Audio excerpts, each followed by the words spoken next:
It's not working. I screwed this up. All right, I need to start all, well, not all over again. I messed up the YouTube. I'm streaming to YouTube.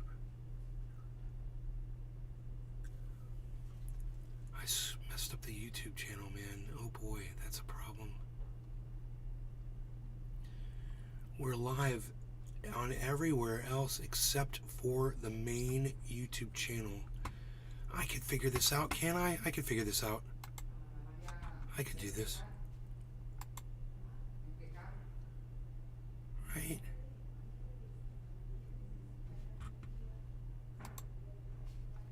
Title.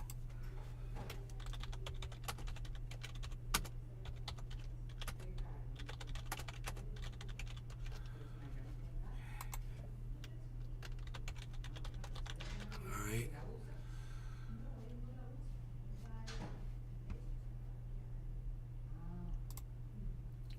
I'm so sorry. Oh my goodness gracious. I made such an error in starting the show. I made a huge error. So the titles are all wrong. And it doesn't look like it's going live on the main channel. I'm gonna have to start all over again, man. Oh my goodness gracious. Oh wait, no, there's Willie. Okay, great. Okay, that's good. There's the YouTube. I wonder if notifications went out. Oh boy. Oh, I've done some horrible mistakes setting the show up this morning. That is too hot. That is really good. And it's from the microwave. It is really good. Robert, hello. I wonder if anybody got a notification. I wonder. Let me try a few things here. I have to look at a few things. Let's see if we're broadcasting to the Facebook. Of course, I have to refresh the page to see. I got the first one. First one, oh boy. There were 2 notifications that went out. Oh boy, I really messed up.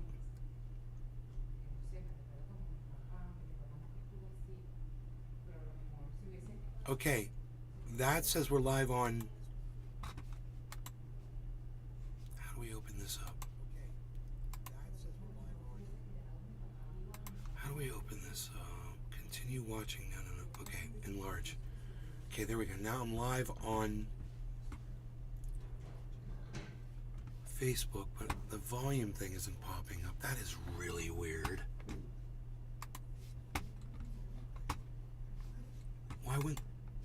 Why aren't there any controls for...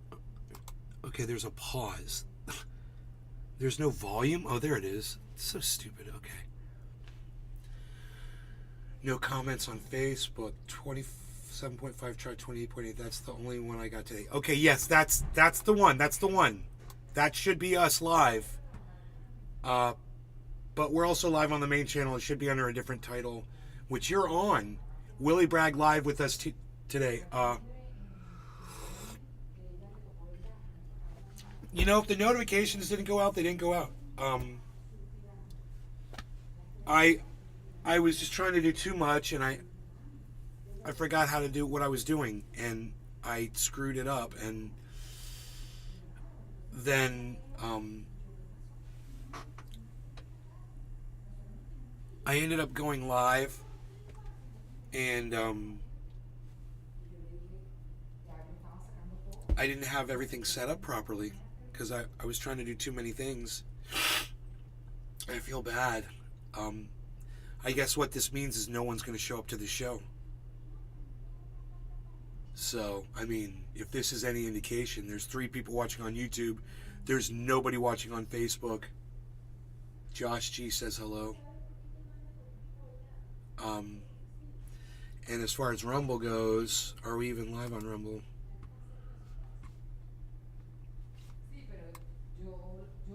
Maybe not. Hello, everybody. It is Nave. I don't think we're live on Rumble. So, huh. everybody. It is Nate from Nate's. Hey, Cannabis Reviews. What's up, man? Oh, I tried to go live and I messed up my live stream, man, and I'm not live on Rumble for some reason.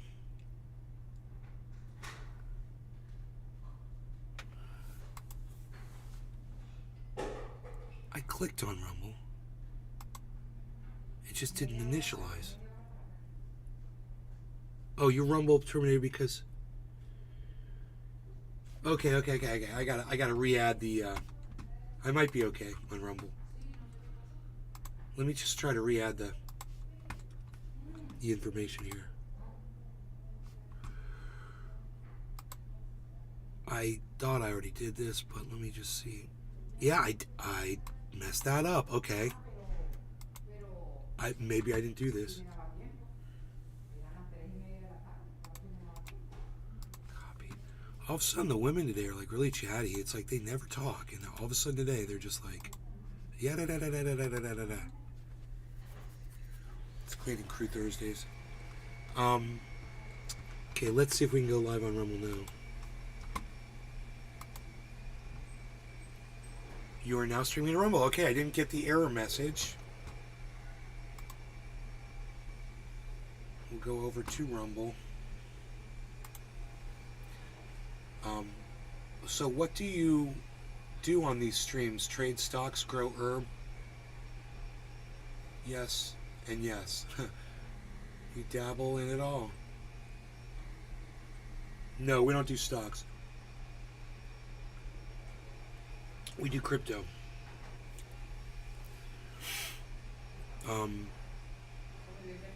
Yeah. Let me see if I'm live now on the Rumble. Hello, everybody. It is Nate from Nate's Garden, and I've got a whole... Okay, that's us. We're live. Great. Okay. We're live on Rumble.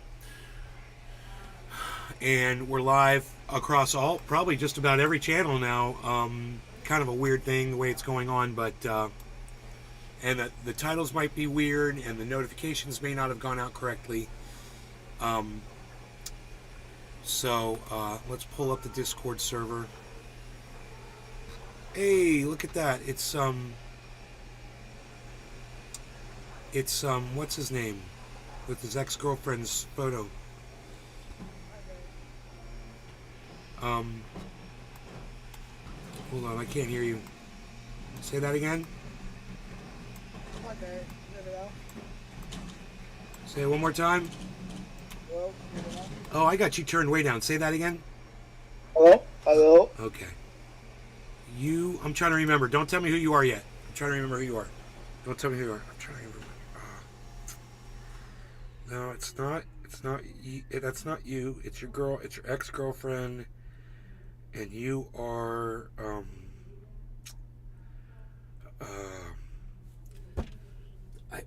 I know it's not Anthony. I don't know why the word Anthony keeps coming into my head. It's not fucking Anthony. It's, I want to say Andrew? Yes. Ha! I'm good, aren't I? Yep. I'm good, bro. Andrew, what's up, brother? I'm doing pretty good, man. Just chilling. Cool. You proud of me for remembering your name? I kind of was like, let me see what's good. Yeah, man, awesome. I'm so glad you're here. Okay, great. So we got somebody in the Discord already, which is great. And we're hopefully I'll pull up Twitter, which I haven't done yet this morning, and just make sure that Willie is still cool. Oh, there's some messages. I'm just setting up. Oh, he wants me to come into his StreamYard. What's up, son? I am live and can do... That's perfect. We can do a StreamYard again. That works for me.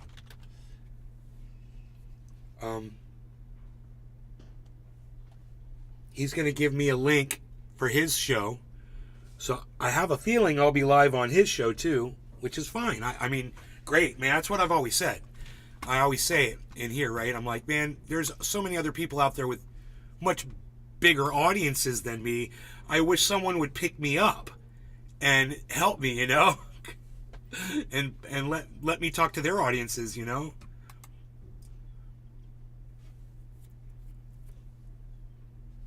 I'm not a shit lib, dude.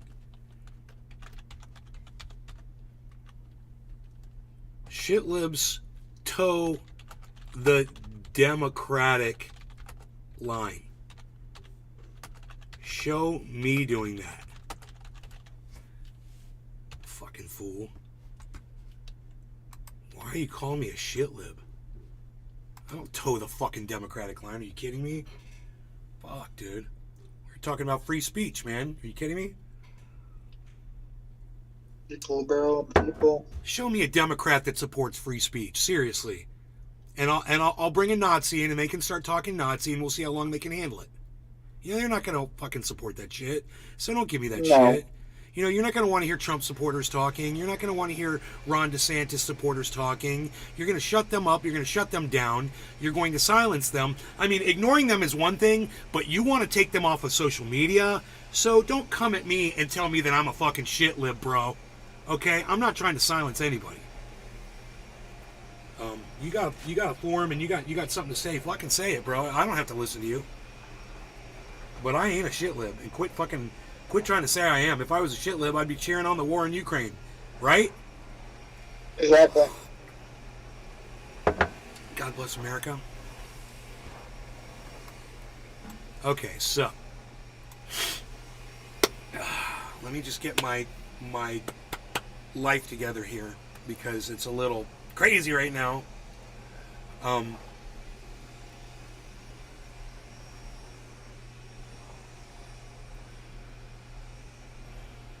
Dr. Sanjay Gupta quoted this morning, fentanyl is being found in many other drugs, you know?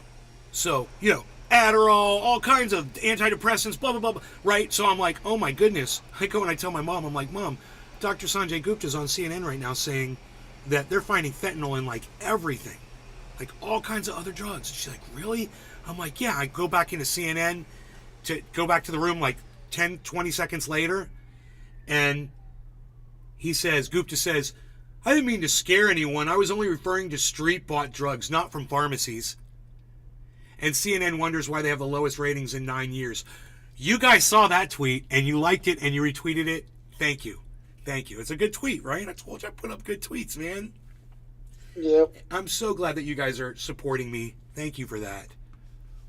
I really do appreciate you guys supporting me on Twitter. Okay, so nothing back from Willie. He's going to take his time, which is fine. He's never. Ooh.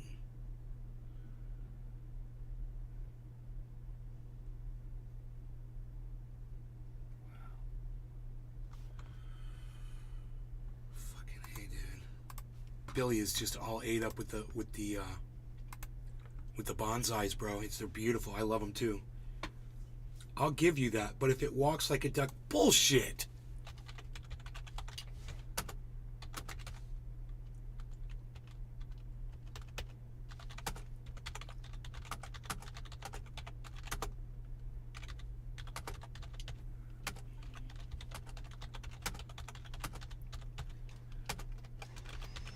Show me how I am a shit lib. Show me how I'm a shit lib, please. A shit lib is someone that totes the line of freaking Democrats. That's a shit lib. No matter what, you're gonna support the fucking the hardcore Democratic administration, whatever. You're gonna support the Democrats blindly. That's a shit lib. You know they can't do the shit. The Democrats can't do any wrong. That's a shit lib. How the fuck am I a shit lib, bro? Poopy pants fucking Biden, really? A shit lib's gonna say poopy pants to Biden? Really? Show me a shit lib saying poopy pants. Show me a freaking shit lib calling Biden poopy pants. If it walks like a duck. Whatever, dude. You ain't got shit on me, bro. These motherfuckers, I swear, they're cue balls, bro. Yep. And I don't know if they're reachable. They act like things are that they're understanding things, and then as soon as you say one thing they disagree with, oh, you're a shit lib. You said something that I heard a liberal say once. What, that LGBTQ people deserve fair treatment? Oh yeah, then I guess I'm a shit lib. Oh boy. I don't have anything against the LGBTQ community. I must be a shit lib. Really? You know, like a Republican never had a gay child that they loved. You know? Whatever, dude. Get the fuck over yourselves. I mean, just because shut the fuck up shitlib Joe calls me a shitlib doesn't make me a shitlib. He's not the fucking authority on what a shitlib is. He misunderstands a lot of things. So you're taking your cues from the wrong dude, bro. You should be taking your cues from smarter people. I'm not going to mention any names, but me, you know, I'm available. I'm here. Okay, nothing from Willie yet. And like I said, Willie's not supposed to happen until 11. I was going to maybe go on break and come back and start another show.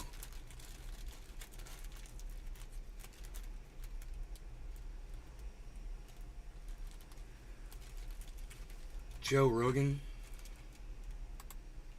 He's talking to me. How did Unholy Rome get in this? My friend told me to chill out before the next shooter has me in there. I said, you're worth more to us alive. If you had me, you'd watch more Back to the Science Channel on YouTube. You'd stop transforming into a divisive shitlib breathing in that Florida air. Divisive shitlib. What the fuck, dude? I'm not a divisive fucking shitlib. Toe the Democratic line. Show me that doing that. I'll give you that. But if it walks like that, bullshit. You listen to too much Joe, bro. Stop being lied to. Show me how. I'm a shitlib. Joe Rogan? No. No, not Joe Rogan. Joe, shut the fuck up. Shitlib Joe. You know, the guy that calls me a shitlib is where I figure you get it from, too. Yep. I figure you're getting that from Joe, because Joe called me a shitlib, put me on a little shitlib fucking list. And that makes me really happy, because anybody that sees that list is going to look at it and go, wait, you put Nay next to Vaush? Really? You put Nay on the same page as Sam Cedar? What do Sam Cedar and Nay agree on? What do Vaush and Nay agree on? You know? You got me on the wrong fucking team, bro. I suggest you reassess that placement. Okay, so I'm getting this dank Big Jim. This is called the OG Kush. It's psychotically good.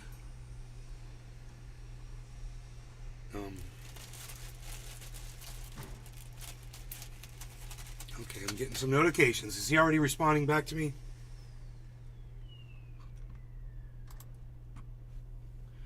Is he a Twitter guy? I see in the name. Okay. Okay, so you didn't.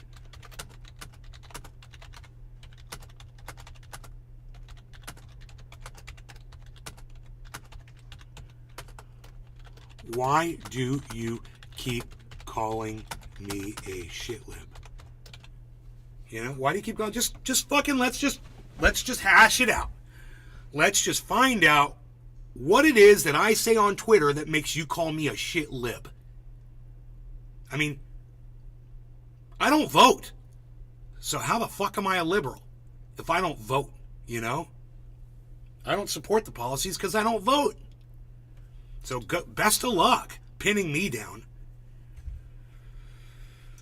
I vote against people. I don't vote for people. Understand that. You know, I voted against Ron DeSantis. I voted against Marco Rubio. Period. I didn't give a fuck who was running against them. I don't support the liberal media or the liberal fucking policies. For the most part, I don't.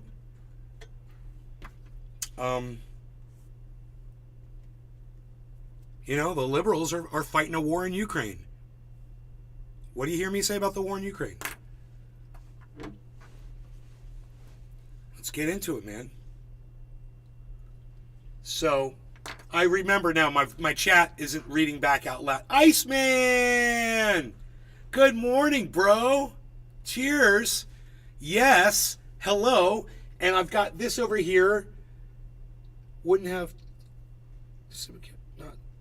Okay, gotcha. So it's crypto. My two best friends lost about 2.5 million USD when Luna crashed. I'm sorry to hear about your friends.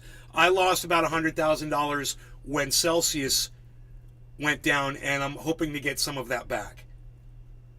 $100,000, dude. I lost $1/10,000,000. Won't get into it after watching that. Well, that's too bad. You know, a friend of mine once had sex with a girl and got a venereal disease. Does that mean you're not going to have sex anymore? You know, a friend of mine once died in a car crash. Does that mean you're not going to drive in a car? A friend of mine once died in a plane crash. Does that mean you're not going to fly in a plane? Does somebody drown? Does that mean you're not going to go in the water? Come on, dude. Someone lost money in the market, so you're not going to get into it? That's your reasoning, and I just completely blew your reasoning out of the water. So get into crypto, bro. Don't be scared. Don't be like that. I'm going to tell you what my friend Iceman tells me all the time. Hey, man, don't be like that. Right, bro? All right. Cheers to you, Ice, and everybody else that's watching, and all of you. Billy, I got your box ready, buddy. For all of you guys that are here for the free speech absolutism, that could be starting in an hour and a half or less. I don't know. I'm waiting to hear back from Willie right now from Willie Bragg TV on YouTube. I want to give him a shout out. You guys can check him out. He's a nice guy, and he talks about cool stuff. Thank you all for coming here and being in the show with me. I really appreciate it. I hope you guys will populate the show today so you know the numbers go up for the interview. That would look great. Thank you.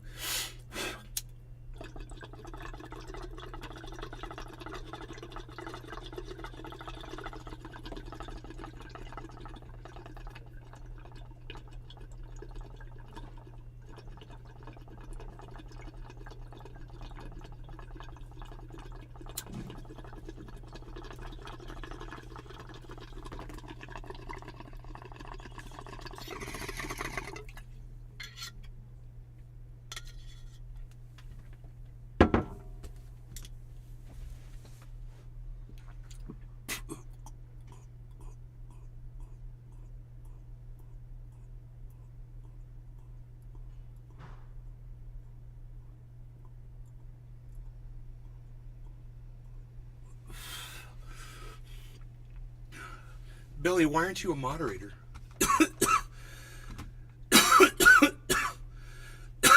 That's weird. Two-wheeled Scotsman. Blast a few bongs. What's up, buddy? I missed you. Hey, bro. Hey, brother. I'm so glad you're here. I'm so glad you're here. Hoot and Howl's here.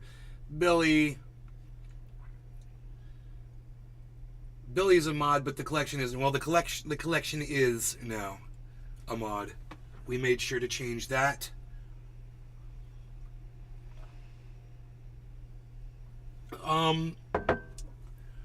You know, and I don't know if Iceman had to take off or not, but he was over there on the YouTube. Let me just check out the Rumble Sphere. I'm trying to leave this Twitter up, so if Willie messages me, I'll see that. Rumble, we've got... Whoa! What's up, Rumble? We got 10 people over there on Rumble watching. Hello! Whoa, whoa, whoa. I mean, I know this is all messed up over here. This is all messed up. I should probably get rid of all these. I could start over again. Oh, it just gets so crazy. Remove.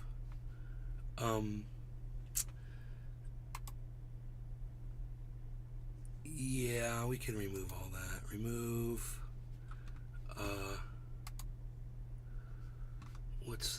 That's chat is working. That's showing chat from. That's weird. I don't know what chat that is. That's the wrong chat. Let's get rid of it. Remove. Let's get rid of that. Remove. Okay. What's this? Okay. We'll get rid of that. Remove. Okay, cool. Good. Bitcoin starting out at 28.5 this morning. It's looking good. So you guys see at the bottom now it says @Nays Garden on Twitter. So as a reminder for you guys to find me on Twitter and to start using Twitter. Would love it if you guys would do that. This is how I'm able to talk to someone like Willie Bragg, is I'm able to talk to him on Twitter. You know, I'm able to talk to just about anybody by using Twitter. That's why I want you guys to go to Twitter.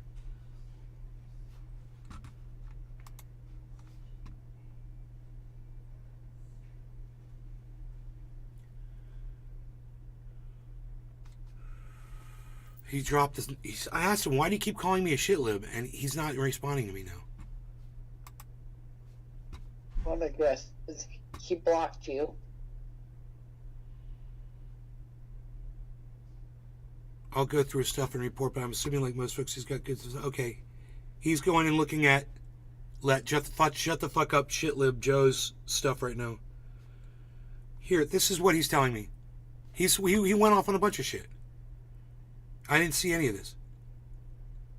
He says, shitlibs think 9/11 was America losing its democracy. Okay, I don't think that. Which in fact happened decades ago. CIA taking out JFK was a coup, like a real one, changed history. Okay. This was just another power grab because they know what's coming. Ramp up police, pass anti-protesting laws. It's theater. I never said 9/11 was America losing its democracy, but let's talk about, hey man, the effects of 9/11 was the Patriot Act. And you want to see the fucking Patriot Act and talk about what it's done to our democracy, the indefinite detention. We could go on, but 9/11 definitely led to things that are taking our freedoms away from us. I mean, that's just silly. I don't even understand what he's saying, man. I don't even know where he's going. I mean, I understand basic history. Right, Twitter. I'll go through his stuff and report back. No, fuck that guy. You don't have to worry about him. Never mind, Joe. Just tell me why you keep calling me a shitlib. It's such a basic question. I want to know what is it I say that classifies me as a shitlib. And you can just fucking nail it down for me. I could make this a lot easier for them. But I just want to know what it is that I said that they think they heard. I could make this way easier for them. I could fight their battle for them right now. Absolutely. There's going to be some liberal policies that I fucking agree with. Oh, wow. Inclusiveness, oh boy. Yeah, there's going to be some shit.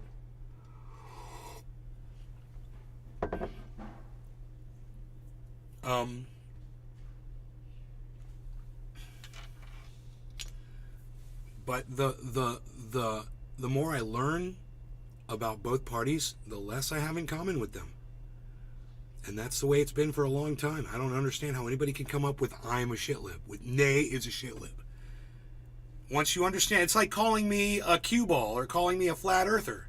I don't subscribe to those beliefs. So why would you call me those things? I don't subscribe to the shitlib beliefs. I agree on the definition of shitlib, but let's find out what the definition of shitlib is. To me, I could be wrong, but it's someone who blindly supports the fucking Democrats. That's a shitlib. You can't criticize the Democrats because a shitlib won't take the fucking criticism. Well, you're barking up the wrong tree, man. I don't know what else to tell you. I'd like to get to the bottom of it. Because he's not the only one calling me a fucking shitlib on Twitter. 3 people call me 2 people call me a shitlib, and the other ones call me a right-winger. A fucking moron calling me, oh yeah, trust CNN. What? Oh, right? Right, Holly? That's literally what it means, fucking Democrat thing. What's that? It literally means a supporter for the Democrat. That's what it legit means.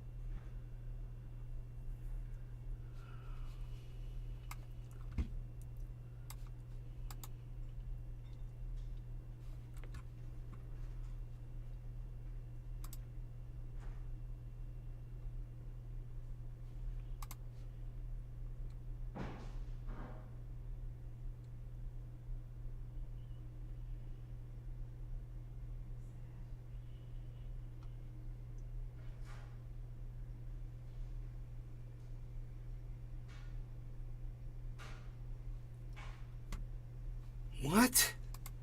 Hello, everyone. Let me start by apologizing for the slight cold I have. That's the only thing that's happening to me these days. Hello. Okay, whatever. They show these little clips of Joe Biden.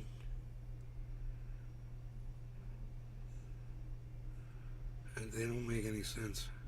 They're always out of context. You know, what did you say the next second after that? I mean, yeah, I'd say shit. If you take me out of context, I'm going to sound like a babbling fucking fool, too. I mean, I've mispronounced plenty of words. I've misunderstood words. I didn't know the definitions to words that I tried to use, and I acted like I knew what they were. And then I was like, let me Google that. And I'm like, oh, it's the wrong word. Can you show everybody how dumb I am? You know, he's dumb. Don't get me wrong. He's a fucking idiot. But these short little clips of him out of context, they don't hit really hard, you know? It's, you can really just talk about his policies. If you really want to take Biden down at his legs, it's the simplest thing to do is to say, well, we're doing the Willow Project in Alaska, and now he's opening up the Gulf, which is even larger for drilling. After running on that he wasn't going to do this, he wasn't going to expand, and now it's all he's doing. Talk about that, man. The problem is, Republicans don't mind if you start drilling holes in the ground. They don't mind. Fucking pump more oil. Oh, we've got to be financially secure. We've got to be energy secure. Those are the Republicans too. I mean, he's a fucking Republican.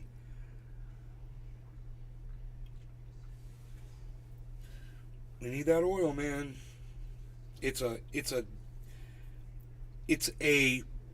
process that we don't get to see. When they have these conversations and they dictate what the reasons are for what they do, and we can't see, there's no transparency. How did you come to that conclusion? What were the world events stacked against you that made you decide to do this? And let us see what the thought process was so we can see how you're all bought off and nothing that you do makes any sense at all.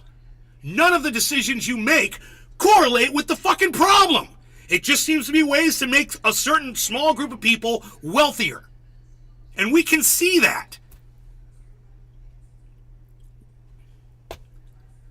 But I'm a shit lib. Okay.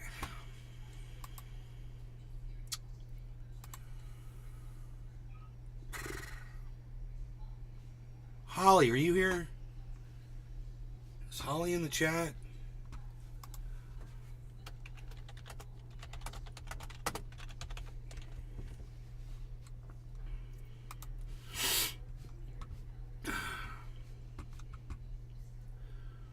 Rumble. 10 people watching. No chat. How many thumbs ups? 1 thumbs up, 10 people watching. Look, if there's 10 people watching me on Rumble, could a few more of you please give me some thumbs ups just to show me that there are more than 1 person watching? Can you guys do that on Rumble? If you're watching on Rumble, it says there's 10 of you.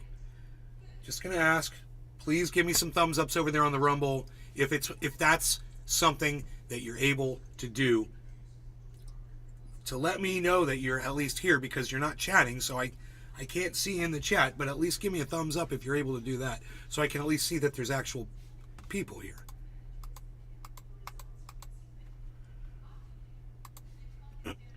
Oh, cool. Holly's coming to the show. Okay, so, gotta do my little Ollie and Stanley finger exercise. Laurel and Hardy, Ollie and Stanley. Well, which is it?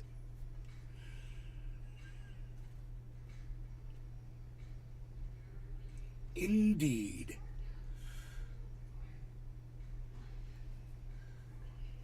Okay.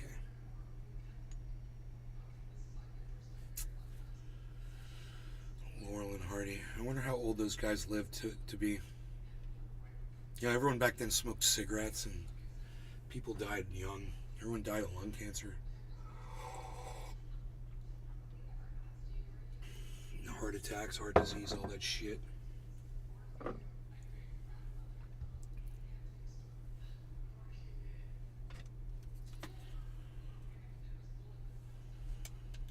All right, I got a dab ready. I'm just going to heat up here.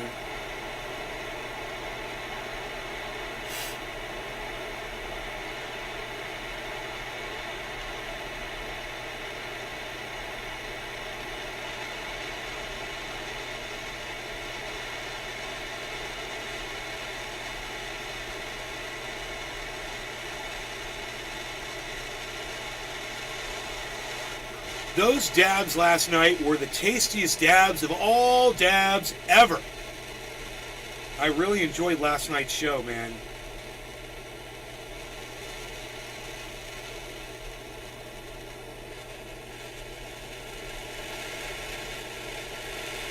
I turned the torch down because I didn't want to wake my mom up.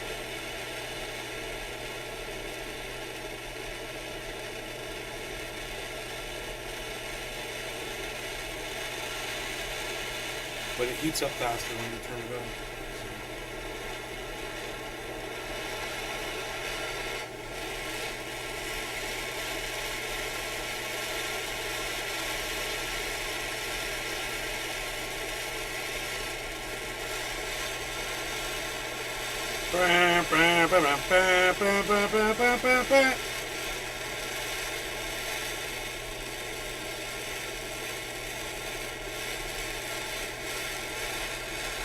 I don't know. It kind of looks like it is burning off the oxidation. No, I think I'm just imagining it.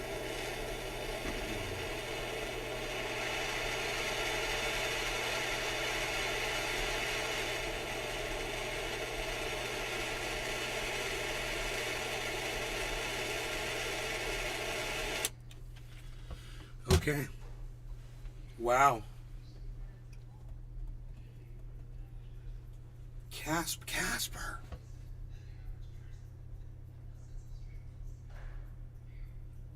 Dude, I was just talking about you last night, bro. Yeah, I'll give you a link. Last night's show, I was like, we really miss you, bro. We're worried about you. I'm sorry to hear about your father, man.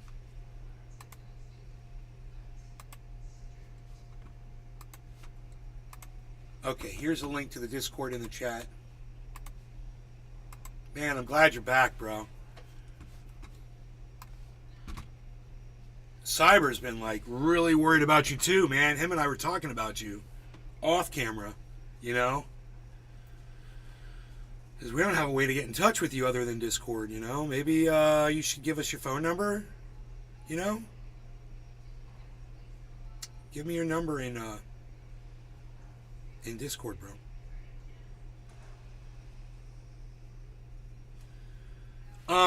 Anyway. Yeah, I'm good. No law regarding cannabis. Thank you all for taking time out of your days and nights to spend it here on this show. It means everything. You guys are awesome. I know it's not easy to do, so cheers.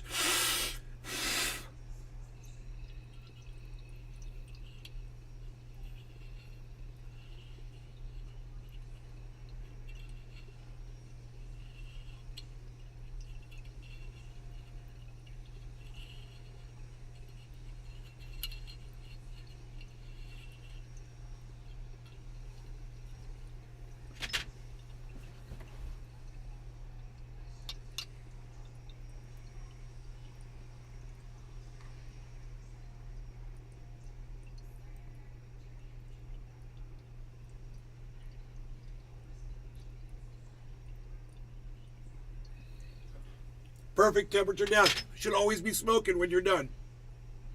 If there's smoke coming off, then you did it right. That's the right temperature. You don't want to eviscerate the dab.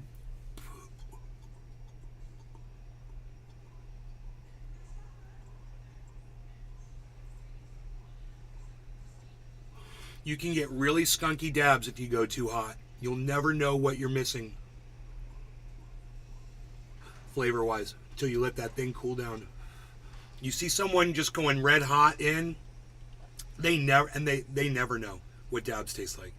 It just tastes like char. And you don't get as much.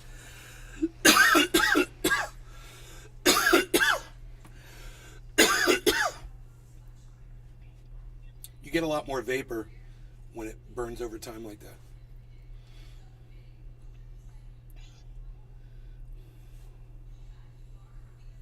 So I'm watching some more news, and I love this one. Is Hollywood actually woke? And you know,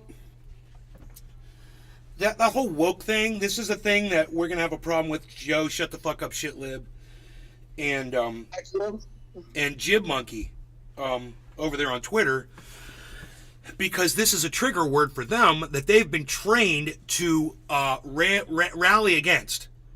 Rage against the word woke. That's what the people like Joe Rogan have hammered it into their heads that, oh, people like Ron DeSantis have done this too. People like Donald Trump, the woke media, have drilled this term into their heads to the point to where they think it's a bad word. And the sadness behind that is all it means is you have compassion for everybody. It's just woke is being compassionate. It's the easiest way to describe that definition. It's just being compassionate towards others. So if you're saying you have no compassion towards others, oh, okay, fine, then I shouldn't have compassion towards you. If you're not woke, why should I have compassion towards you? Right? So I'm going to try to teach you so that we can all be compassionate towards each other, because that makes the world better, right?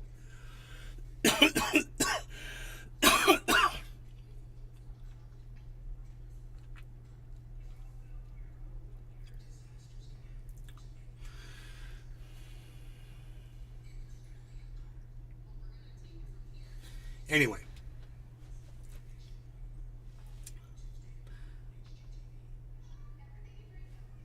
the word woke has been weaponized, and it doesn't even make sense. So I want you to listen to Cody Johnston.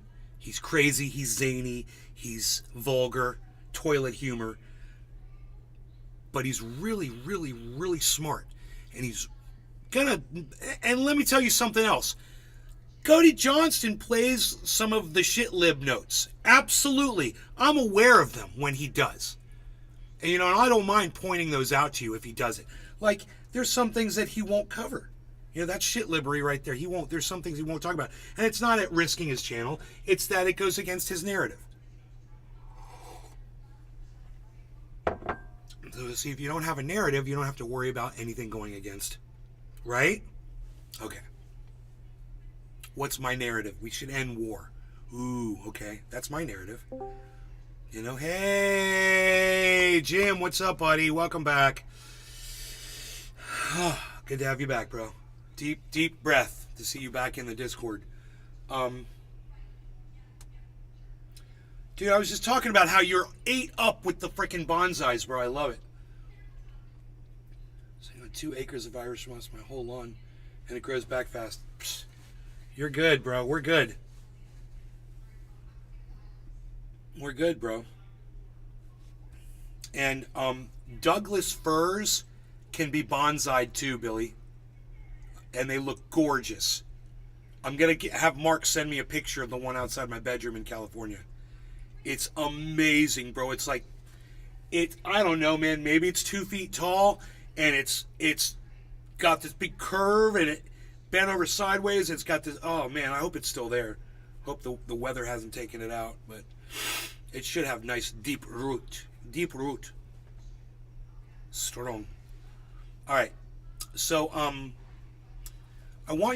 really want you guys to check this out. Okay? I'm not knocking any of those. Okay? And I want you to understand that when you're watching this,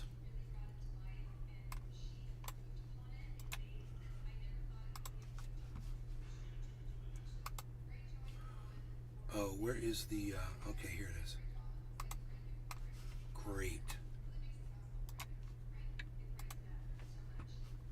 White characters, although I get. Okay, great. So,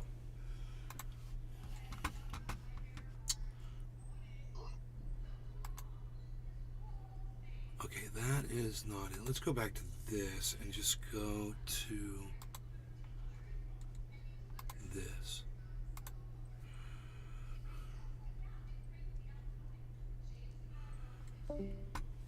Here, give me 1 second. I'll be right back, guys.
I forgot my damn phone. I know. How do I do that every time? I don't know, but But you talked to him, and then I called him because I didn't know you had talked to him, oh great. and he said yes that you had talked to him. and Yeah, they're tomorrow coming first morning. thing tomorrow morning. And Okay. I'll be here until. And you'll get them on the list? Oh, they're on the list. Okay, They good. get in all the time. Okay, cool. Alright. No problem at all. Alright. But you know what? I still need to get that damn phone fixed. I'm not gonna do it. I don't wanna do it now. I wanna do my Sudoku right now. Okay. My mom, dude, she's gonna sit right here. She's gonna sit right here and do her Sudoku. That's so funny. So, let's pull this up. Just give me 1 second on this, man. I've got like different things going on here. Dude, look at this. This is crazy. Look at that look on my face, man. Oh my god, I love I'm so funny. Oh my god, look at this. What a mess. This is, I don't even know what all this is. What is this? I don't need any of this. Look at this. What is this? I don't even know what that is. What's this one? Unreal. How about that? Hey, look at this. God, this is, hey, there we go. That's good. Let's use this one. Okay. Let's go with, boom. Yes. But why? That's desktop 3. Why is it showing black? That's weird. Your mine is in black. No, that shouldn't be like that. Let me. That's weird too. Oh. All right. This is really confusing. 4. Okay, no. That's not working. 1's not working. 1's hilarious. 2, no. Why wouldn't it show the... It's got to be display 3. And it just shows a black screen. That is so weird. Why is it blacking out my desktop? That is so weird. Even though there is something weird on that screen. These 2 little buttons. Oh, that's weird. What is this? Save. Do you like the hover menu? No. Get rid of that shit.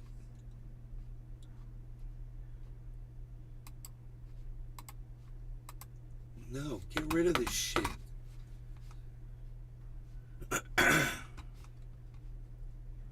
Fuck you. Fuck off. How about that? I'm sending that to Microsoft. Send feedback. Fuck off.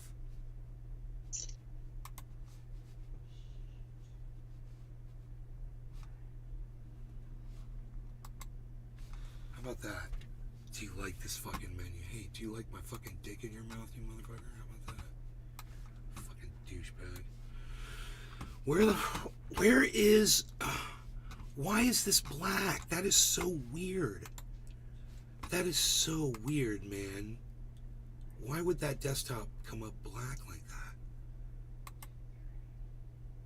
Dude, it just did it again. It went to... I'm losing my mind. This is so weird. Okay, let me try a different desktop.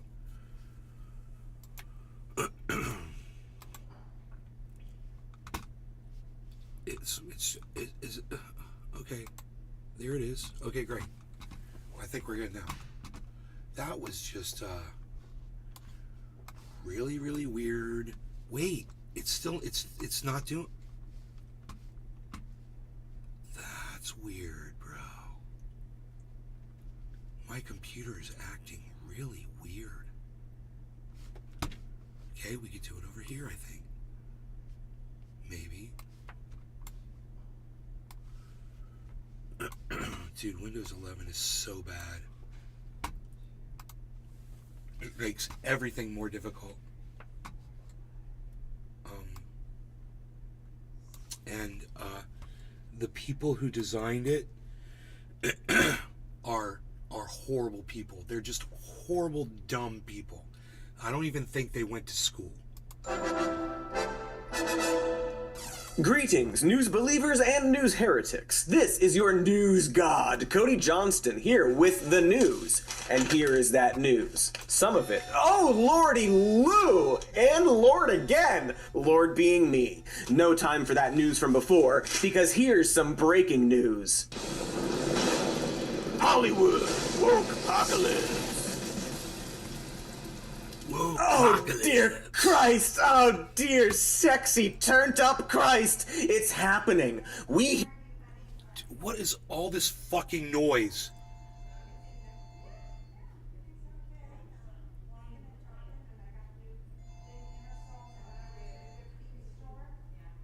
It's like a freaking carnival in here.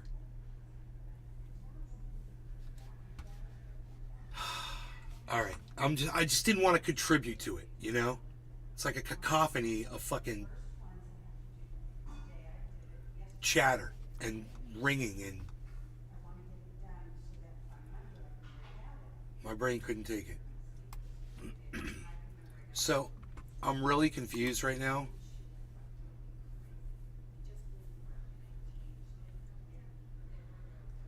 I'm so freaking confused right now. Oh, right. Twitter. Willie. Right. That's it. Okay. I knew it was something important. I'm like, I gotta have Twitter up, man. Willie messages me. Let me see if I have it up somewhere. Twitter. There it is. Okay. Cool. Message. Yes. Oh, that's from Billy. Oh, shit. Okay. Cool.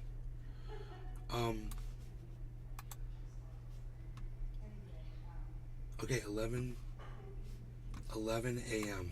Okay, he says 11 a.m. Okay, that was the agreed upon time. I'm fine with that. All right, let's get back into this. Here in Hollywood have gone woke, and now all of us Hollywood elites, that's me, are now broke. Why does Hollywood lean so far to the left? Woke Hollywood seems to be eating itself alive. Now that the awards have turned into one big far-left protest where self-obsessed celebrities berate the American people and tell them how to think, well, now the viewership has completely bottomed out. It's been a bad year for woke Hollywood, and it hasn't provided a lot of great entertainment outside of Tom Cruise, but it has provided a lot of content filled with unintended hilarity. There was a brief moment in time when millions of people were somehow duped into believing that Avatar was a good film, but the fever broke rather suddenly, and most of those who had fallen under its spell quickly realized the whole thing was just Fern Gully as reimagined by the Blue Man Group. Not exactly a plot twist, therefore, to tell you that the sequel fizzled at the box office on its first weekend of release. On top of that, Cameron happens to be one of the wokest directors currently working in Hollywood. Avatar is, of course, an environmentalism allegory about the perils of colonialism. Oh, dang! I can't believe the new Avatar movie bombed at the box office. I'm definitely going to assume that the thing that Matt Walsh said is true and not easily look it up to see that it was actually one of the highest grossing movies of all time. Anywho, I guess... See, so, and then he moves on so fast, and then you end up missing the point. So there's 2 points I want to make about this. The first point is, okay, so he was wrong about that. Okay, not really that big of a deal, but at the same time, wow, that dude's a freaking liar. He just straight up lied, bro. I mean, it's a kind of like a piece of straw from Cody. At the same time, that dude's a total freaking liar. You know, they're trying to bash what they call as a woke movie by lying about it. That's the correlation there, but it's a stretch for me. But anyway, it's possibly the weakest thing that he's going to say for the rest of this. It's time to pack it in now that myself and all the other Hollywood elites are broke, because I'm a Hollywood elite. And we went woke, you see. 2 true things I just said. Or, wait, counterpoint. Maybe I should actually check to see if Hollywood is actually woke, and by extension, broke, which I guess is the metric we're using to determine brokenness. Because here's some news. Before the pandemic, it seems that the film industry was actually doing very well for itself. Did you know this? That the international film industry putting out billion-dollar movies every year is actually not broke? And to claim that it's going broke for any reason is a very silly thing that only a small child would believe. I'm still a bigwig elite though, that part was true. But regardless of the brokenness of the situation, these desperate, woke-obsessed freaks do raise another question that's maybe worth exploring. Is Hollywood actually woke? Right. So, here's the thing. Hollywood has, in some form or another, been accused of being woke or politically correct for... Right. And you guys pay very close attention to this, because the last thing that I was concerned about was whether or not Hollywood was woke. Just like, yeah, they are. I mean, you can see it in the movies. They put movies out there that have a narrative, and you see that storyline is the one that gets pushed by the big companies. So, yeah, I totally get it. It's not even like a question. So, who cares whether or not Hollywood is woke? Watch this. For a long time now. The original Avatar, for example, got heat from conservatives for its dastardly environmental message. Same for Wall-E, which was accused of being liberal alarmist propaganda. Even The Sum of All Fears, a freaking Jack Ryan pro-CIA movie, was accused of political correctness. And don't get me started on Disney. Too late, I'm started! Here's a 1994 article about The Lion King that specifically addresses the, quote, culture war around the film. Here's an LA Times article from the following year that claims that the film Pocahontas, quote, gives new meaning to the phrase politically correct because they dared to hire Native American actors to voice the Native American characters. Exactly. In other words, Hollywood's been woke for years, and everyone knows that. I mean, it's not like a new thing or something, you know? Which seems reason. I mean, how could they be so reckless? Grrr!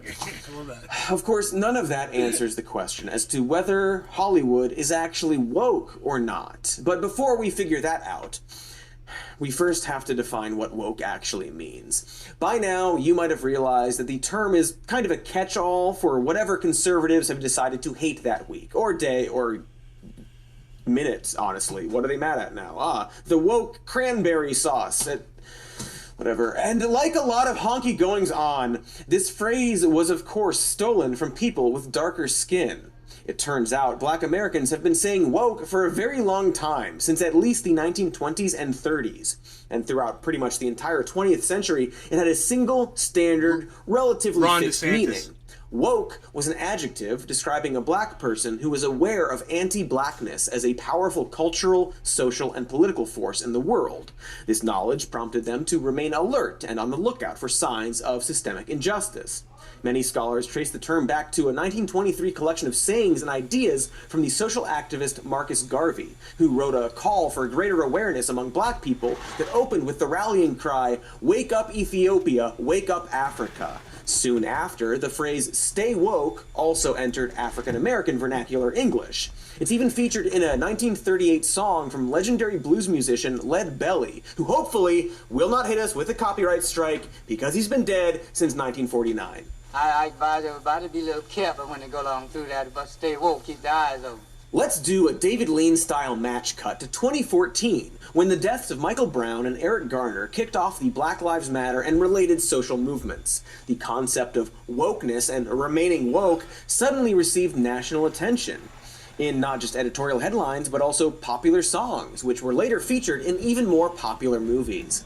But once mainstream culture got their hands on woke, as you would expect, everything started to shift and change. We gentrified woke, and over time, new woke became basically a catch-all word to stand in for any position to the left of Mussolini instituting a flat tax. Or sometimes it's just like a black person being in something.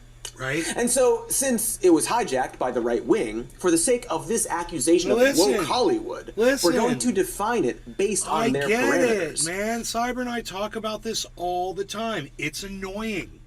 We don't like having stereotypes crammed down our throats. We don't like having what you think we should be accepting of crammed into commercials and crammed into media and crammed into segments that we're going to watch and crammed into, you know, complete movie plots and characters, you know, and it actually has a Streisand effect on you. It has the reverse effect on you, and it makes you not be supportive of that stuff.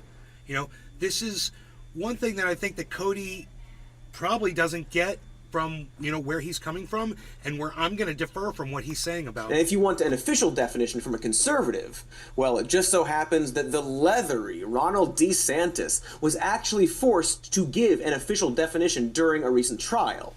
And the definition given by his lawyers was, quote, "the belief there are systemic injustices in American society and the need to address them." There you go. DeSantis' communications director would add that wokeness was also, quote, "a slang term for progressive activism." Okay, it's not progressive activism. That's not what being woke is. Being woke is being aware of these things, not acting on them. So,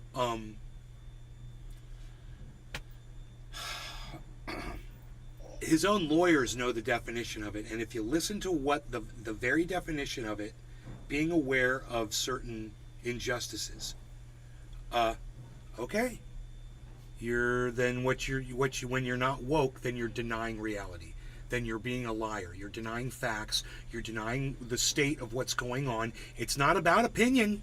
This stuff is all provable. It's factual. People, you know, of color spend more time behind bars for lesser offenses. This is all provable. It's baked into the system.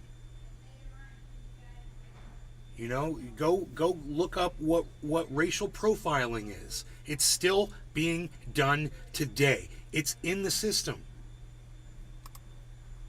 To you, sure. And so there you have it. When conservatives complain about woke culture, they are apparently complaining about the belief that there are systemic injustices in American society that need to be addressed. Wow, they really are just racist, huh? But we're not here. Right? That's really what it just boils down to. And the problem with Cody is he's so funny and enjoyable that he'll say these points so quickly and they kind of fall short. He said it. But unless you're paying attention to what he's saying, man, you're going to miss it. I will watch these episodes over and over again so that these points will get drilled in. The ones that I agree with, of course, and not the ones that I feel are narrative, right? But he's not wrong about almost everything he talks about, man. Here to talk about wokeness as a concept.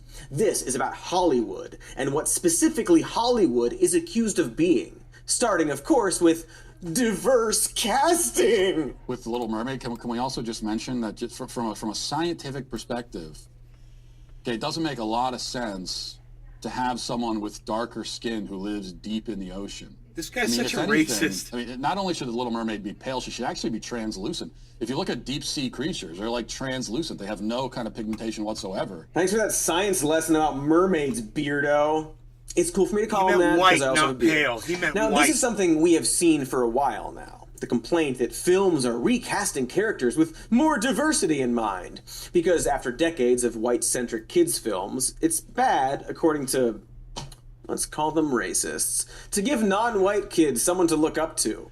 Since 2011, leading roles for non-whites in major Hollywood films have nearly quadrupled. As a result, we've now seen a number of these kinds of controversial casting decisions in which Hollywood productions have experimented with more diverse international ensembles in tentpole releases.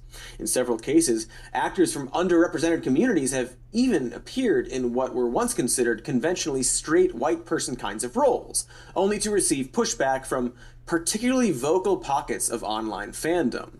Amazon's Lord of the Rings prequels series, which cast black actors as members of J.R.R. Tolkien's entirely fictional fantasy races, gave guys who own at least 3 swords such a frenzied meltdown that the company had to temporarily shut down user reviews.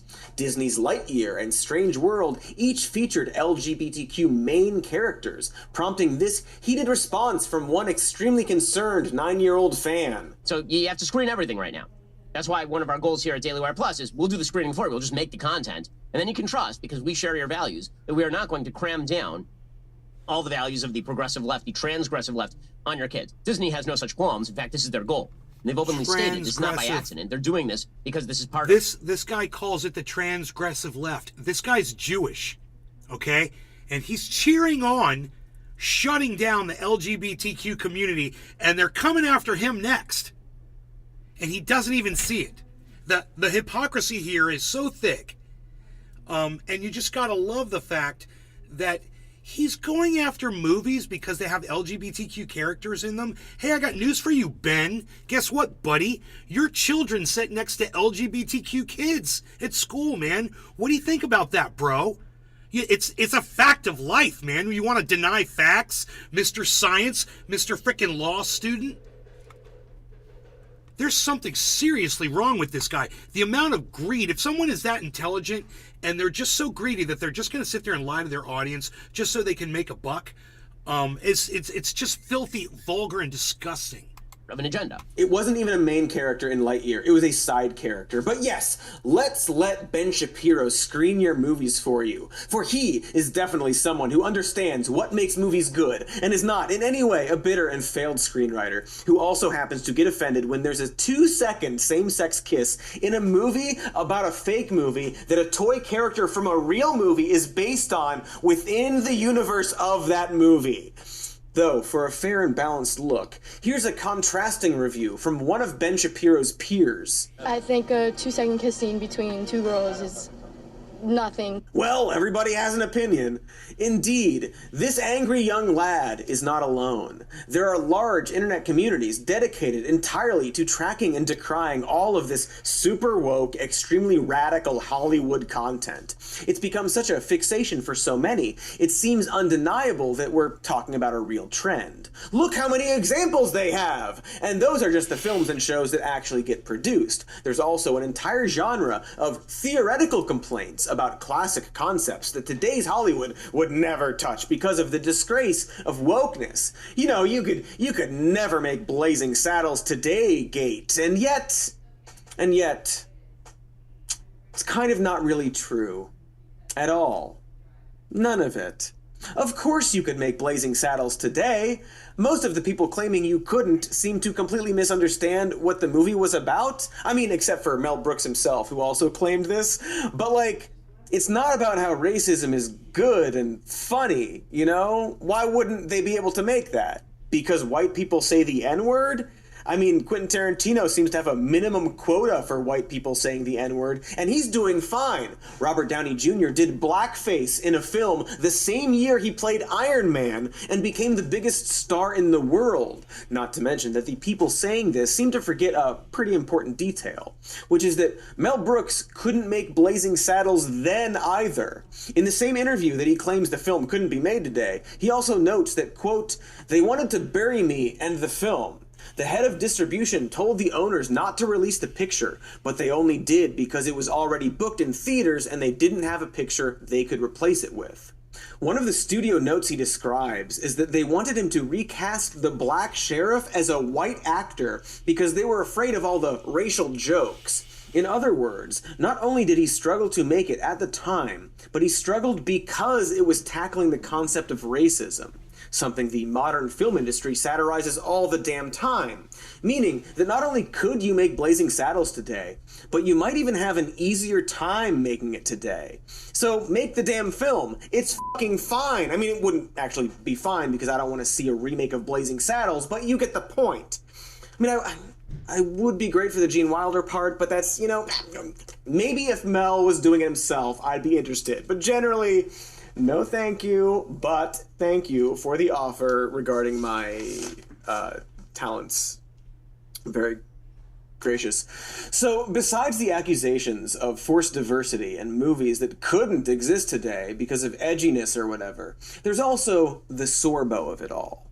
What I mean is that Hollywood wokeness goes hand in hand with Hollywood cancel culture, specifically aimed at conservatives seemingly blacklisted for their politics. Although, it's funny how the people who complain about this are always artists like Rob Schneider and not, say, Adam Sandler, who's also a conservative but gets plenty of work. Tim Allen is another brave conservative, once claiming that being so in Hollywood was like being in Nazi Germany. You know, like how the Jews all got hit shows on the Fox network that lasted 9 seasons before moving on to a Disney Plus show. Woke Disney and their Tim Allen shows. It's almost as if the people making this claim aren't being blacklisted for their politics so much as they have careers they're not satisfied with and can't cope with the fact that they might be the problem. Scott Baio and Dean Cain and Christy Swanson, people we haven't thought about for decades, are now claiming that the real reason for that is because they're right-leaning. Meanwhile, we have hardcore Republicans like Kelsey Grammer getting entire revival shows. And while he has said that it does make him a target, he's also said multiple times Well, this guy Cody definitely didn't finish school. Haha, someone just hit a jackpot. New Avatar sucks. Well, they both were right, though. It didn't do well the first weekend, but it totally grossed the most ever. Hollywood used black people to write movie scores since the 1920s so they would be able to eat. So, yeah. Brad Pitt touches on the subject. No way, man. Mermaids should be like in Avatar. Like blue.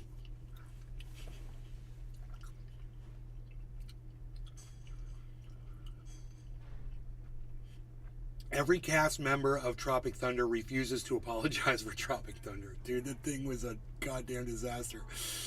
Adam Sandler uses Semitism and anti-Semitism in all his movies. Okay.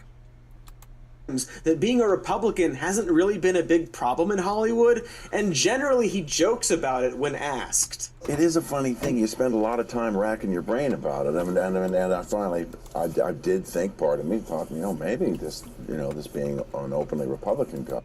Okay, guys, I got a link for Willie, man. So give me a second here. Let's get this off the screen. Let me add this to show stories here. Let me, here, I got a couple things I gotta do. Okay, we're having some screen issues, but we'll be fine. I can make this work. Add this. Okay, get rid of that. Okay, this is the Restream dashboard because I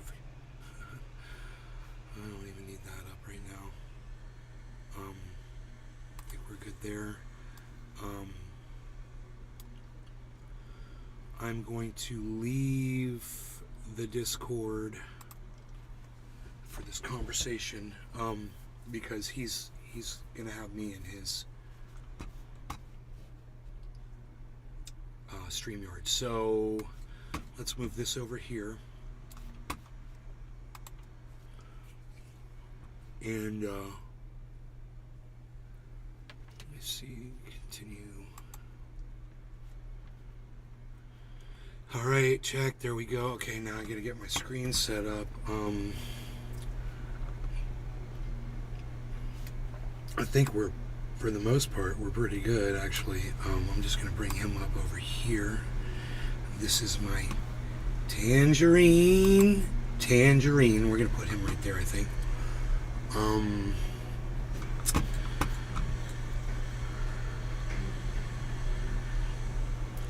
Let me just ask y'all. You guys ready for the Willie thing? Willie Bragg TV. He's Willie Bragg TV on YouTube. You guys can all subscribe to his channel. I'd love it if you guys would do that.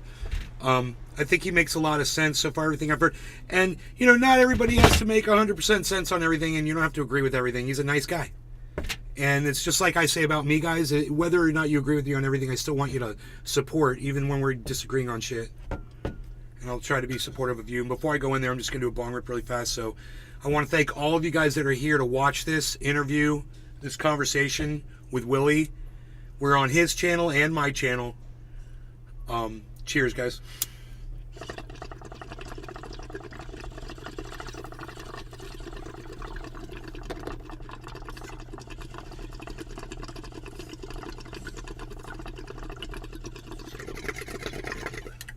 Bringing it to you a half hour early, which is great. It coins at 28.4. Excellent.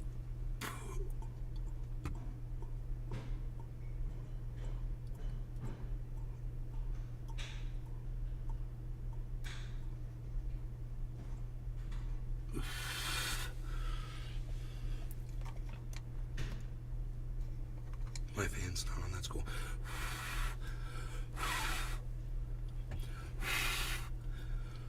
Okay, cool. I think we're good here.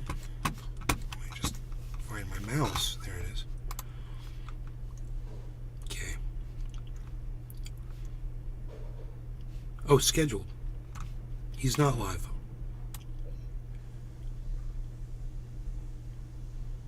Okay, I guess we're gonna wait. Yeah, I got all ready. I guess we're a half hour off, guys. So he opened up the chat and I misunderstood him. He's not there. My bad. All right, but I am in his backstage. So that means that it's like a green room that you wait in, where the host can see you and ask you if you're ready and make sure you're ready to come into the chat. But it says scheduled in the corner. I've never seen that before. So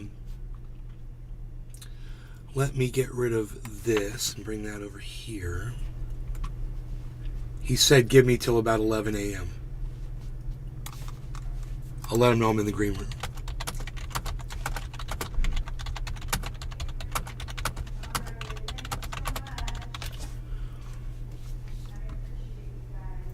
Alright, I'll let him know I'm in the waiting room. My show's live. And over here, I don't know where I'm going to show up on screens to set that up. So, I kind of got to wait for that.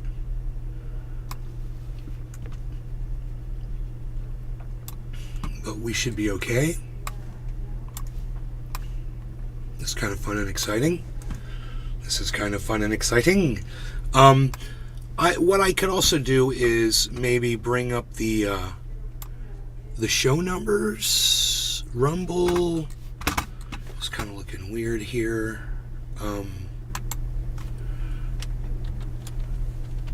Oh yeah, if I go like that, I can see it. Okay. That was what I did wrong. Okay, I'm going to add this, and this will be Smart Selection, and then we'll just go like this. And this will be the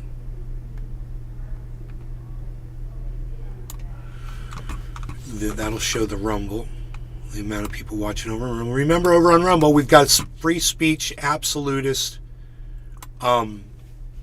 Willie Bragg TV from YouTube coming in, guys, within 30 minutes. So come back here within 30 minutes, or it might go earlier, depending on if he shows up. He could show up earlier. You never know. But I definitely wasn't expecting that link so soon. And then let's get the number of people watching over there on the yeah, that was weird that got cut off like that, right? So let's get rid of that, remove, and add a new one, and it's going to be here. It's going to go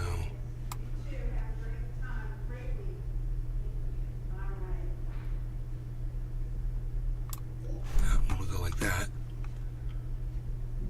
Okay, that is, what did I do? That is so, oh, that is so weird. Okay, something's weird there. Okay, let's get rid of that. Let's try this one more time. That was so weird. I'm so glad Willie's not here yet, so it gives me time to do this. Okay, smart selection. So weird. We're going like this.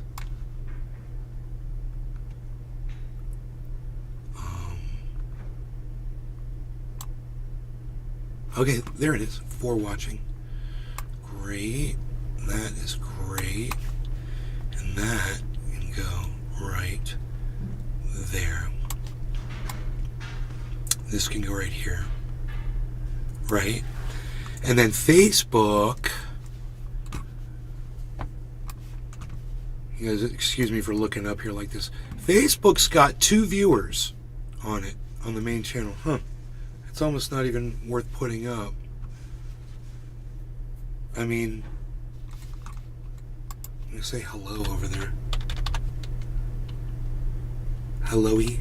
Hello?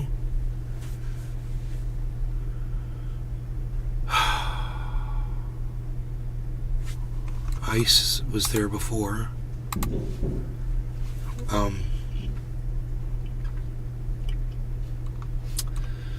Nobody's really hanging out on Facebook, but I guess I can put that up.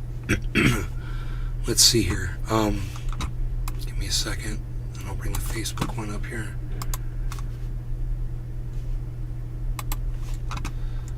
Okay, we'll go from like here to there.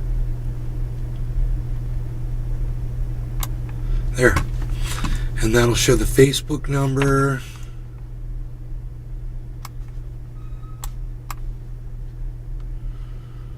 Right? Okay, so the only thing I don't have is the chat, but nobody's chatting on Facebook. Nobody's chatting on Rumble. So maybe I'll just pull up the chat for YouTube.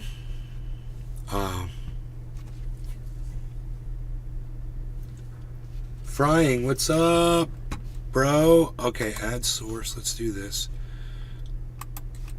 Let's gonna do the chat. And we'll go like this.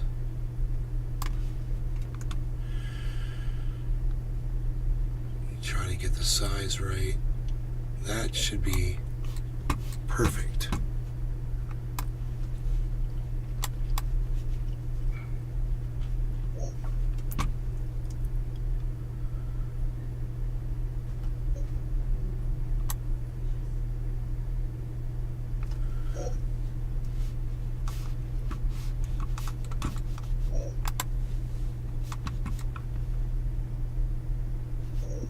What am I hearing, man? I've got Discord is turned off.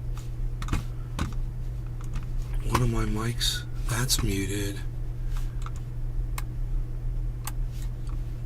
That shouldn't even be on. That shouldn't be producing any sound at all.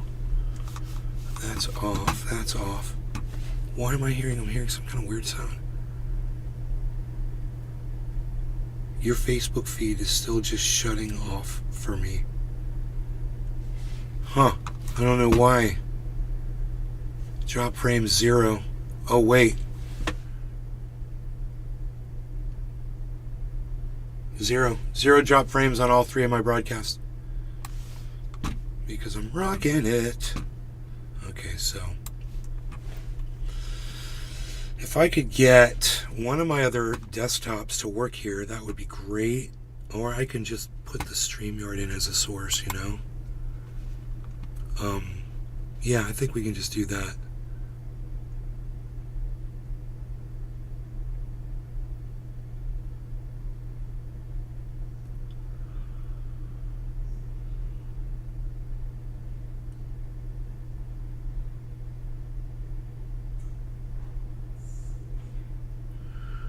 Where's the StreamYard link?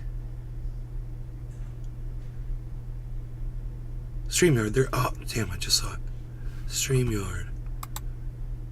Oh, there it is, guys. Great. Okay, you know, this is gonna work. This will work, I believe, just like this. And I can move this anywhere now. I can move StreamYard over here on top of Rumble since nobody's talking on Rumble.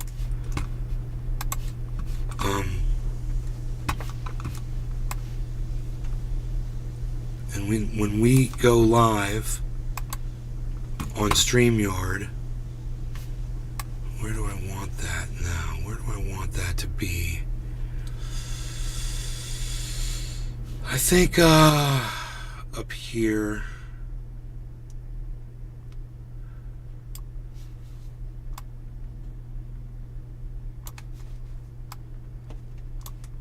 Oh, these are locked. Okay, that's cool. I don't mind that. That works out perfectly like that.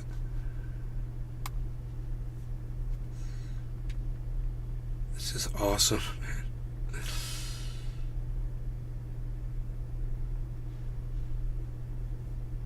Okay. So when we go live here, that'll be full screen, and he'll be right there. It should be perfect, I think.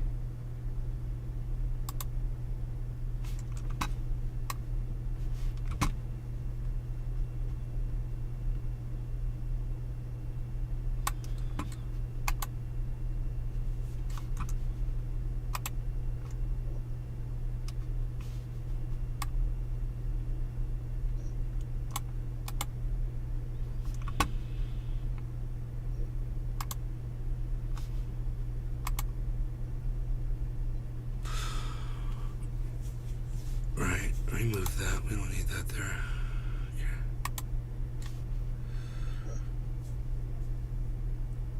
Dude, look at where that number was. 23,000, dude. It's at 28 now.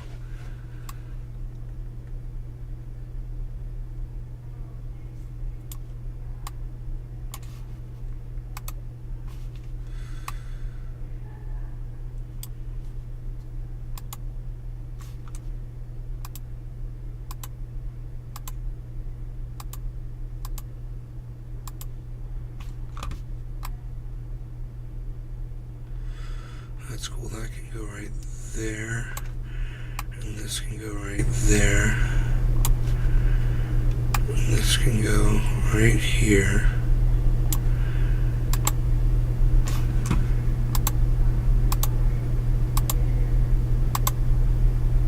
There we go. I love it. All right. That is great. Just making room for everything, man. It'll be worth it.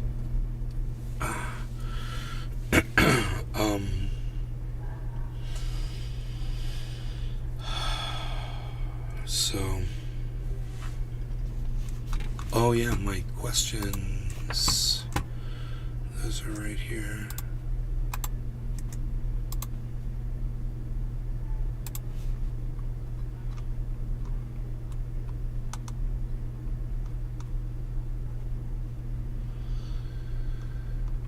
Here they are.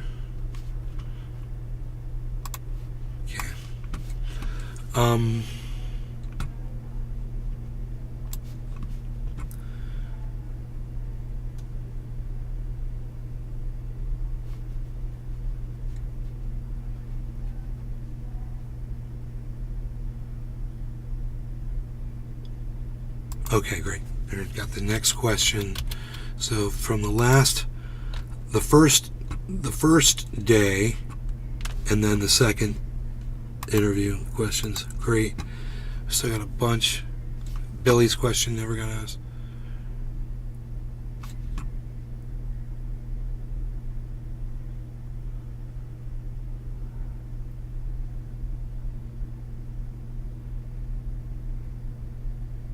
Right. It's like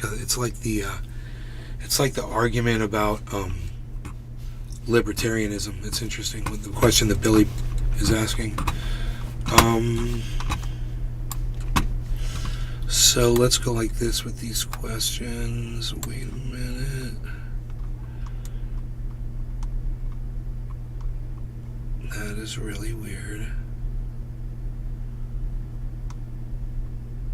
There they are. Okay, no, that's not them. There they are.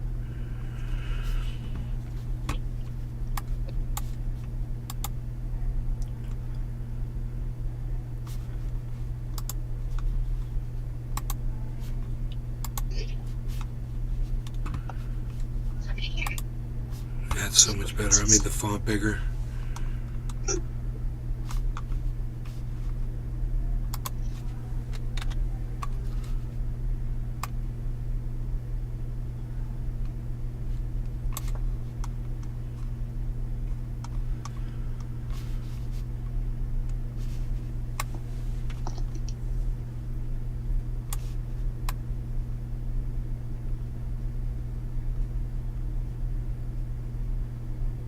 I mean, my computer has not crashed since we fixed it a long time ago. I've had it on the whole time. I haven't turned this computer off and rebooted or anything since the Willie Bragg interview, just to see if it was gonna. Not that I can remember. Maybe I have. I don't think so. It may have. I don't know.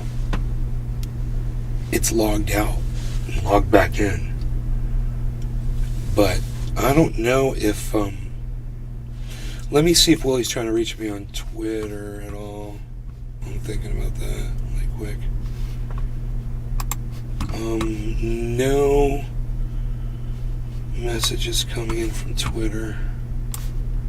I told him I was... Sean, what's up, buddy?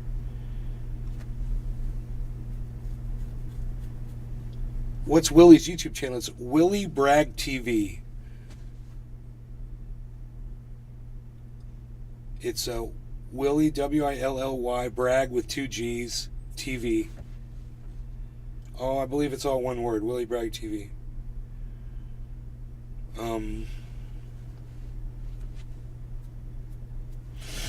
Do I want coffee?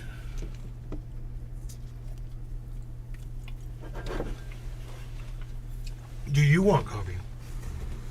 Sean? Orca guy?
What is going on? What is going on? Oh, there we go. Hey, can you hear me now? I do hear you. Do you hear me? Hey, I think we had this communication. I thought it was at 11 o'clock on Thursday, so. No. You're fine. I'm early. Okay. We were expecting you at 11. We're expecting you at 11. Okay, well, I'm here, so, okay, then that's cool. Yeah. How are you doing today? Fine. We're doing great. We're doing really good. Okay. I'm doing good, too. Good. All right. Ready? I guess, I have it scheduled at 11, but I can schedule it any time you want it. No. 11 today, right? Yes. So in 10 minutes. Yeah. Yeah. I'm saying we can do it sooner if you want. It's all up to you. Oh, bro, we're live. So I just have to move your audio over. For some reason, your audio is routing through my monitor here, and I have to go to the settings, the audio settings here in Discord. I mean, not Discord, in StreamYard here, and just route this out to, where's the audio? Here it is. Let's see, it's saying it's default mic. Okay, here we go, speaker. Realtek. Okay, I think your audio should be good. Okay. Yes, that's you. Okay, I'll tell you what I'm going to do. I'm going to just go ahead and go live. I'm going to put on the theme music, which will take a couple of seconds on my side, and then we'll get started. That's okay with you? It is okay. I'm going to check all my sounds here because you were a little quiet. Which browser am I using? Okay, great. I'll go live on my side, and we'll, You sound great, and I'm just going to make it full screen over here, and then I'm going to bring you in.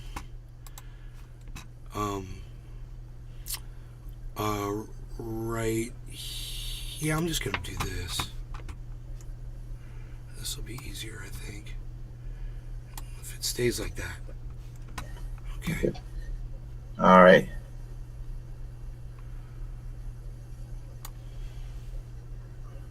Okay. Yeah. And I'll get started on my end right now, and then we'll get started. Okay. Excellent. Thank you so much, Willie. All right. Hold on a second. Oh, my coffee. Let me go grab my coffee. Okay, not a problem. And we will be live very shortly. Very shortly.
Welcome to the Willie Bragg Show. I am Willie Bragg, and today I will be discussing free speech absolutism with Nays Garten, and here he is, and we'll be ready and whenever he's ready. And so, what's up, everyone? Okay. Willie, thank you so much for having me on, and I'm glad to have you on simultaneously. So we've got a simulcast going on here, and that's exciting. For everyone who doesn't know Willie, he came on the show last week, and I believe that was last week, and we discussed free speech absolutism. We had a great conversation. And I was having technical difficulties, and those are all solved right now. So we're going to have an uninterrupted interview here with Willie, and we're really looking forward to that. I do have questions ready to go. But before we start, Willie, is there anything you want to promote? Aside, I've been promoting your channel, but it's Willie Bragg TV on YouTube. He's also, I want to say Willie Bragg TV at Twitter. Is it at Willie Bragg TV, or is it? Yeah, it's Willie Bragg. Says twitter.com/Willie Bragg TV. I believe it is. Yeah, I believe. And let me just check that real quick. Sometimes I forget. I put mine on the screen now. At Nays Garden. Yeah, Willie Bragg TV. Willie Bragg TV. Yes, it is. Is there anything else you got going on you want to promote?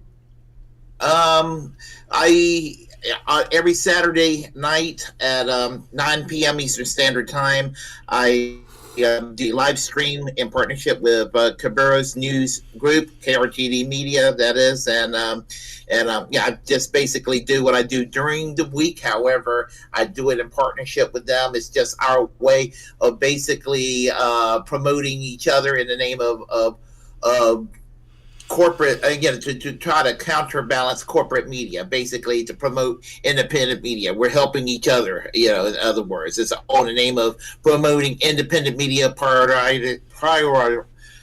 using as a priority over corporate media.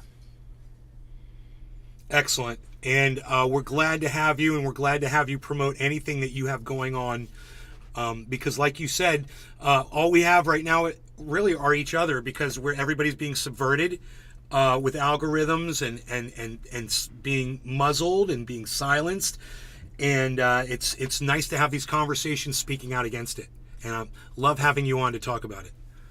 So thank you, appreciate that. Yes. Okay, you ready for the second barrage of questions? Yeah, I'm ready for that barrage of questions right now. Okay, here we go.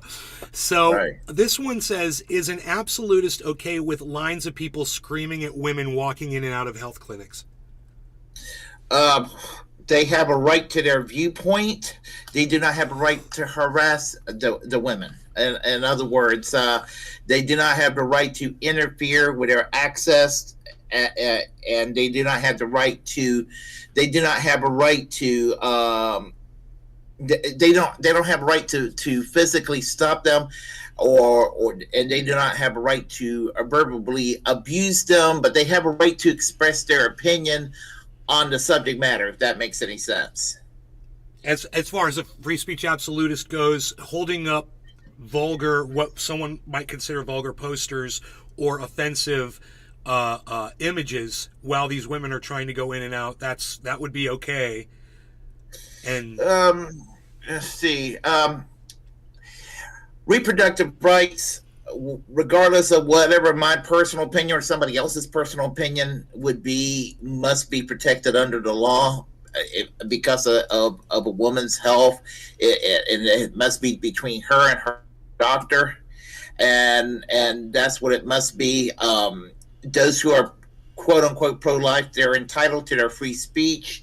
They do not have a right to physically interfere.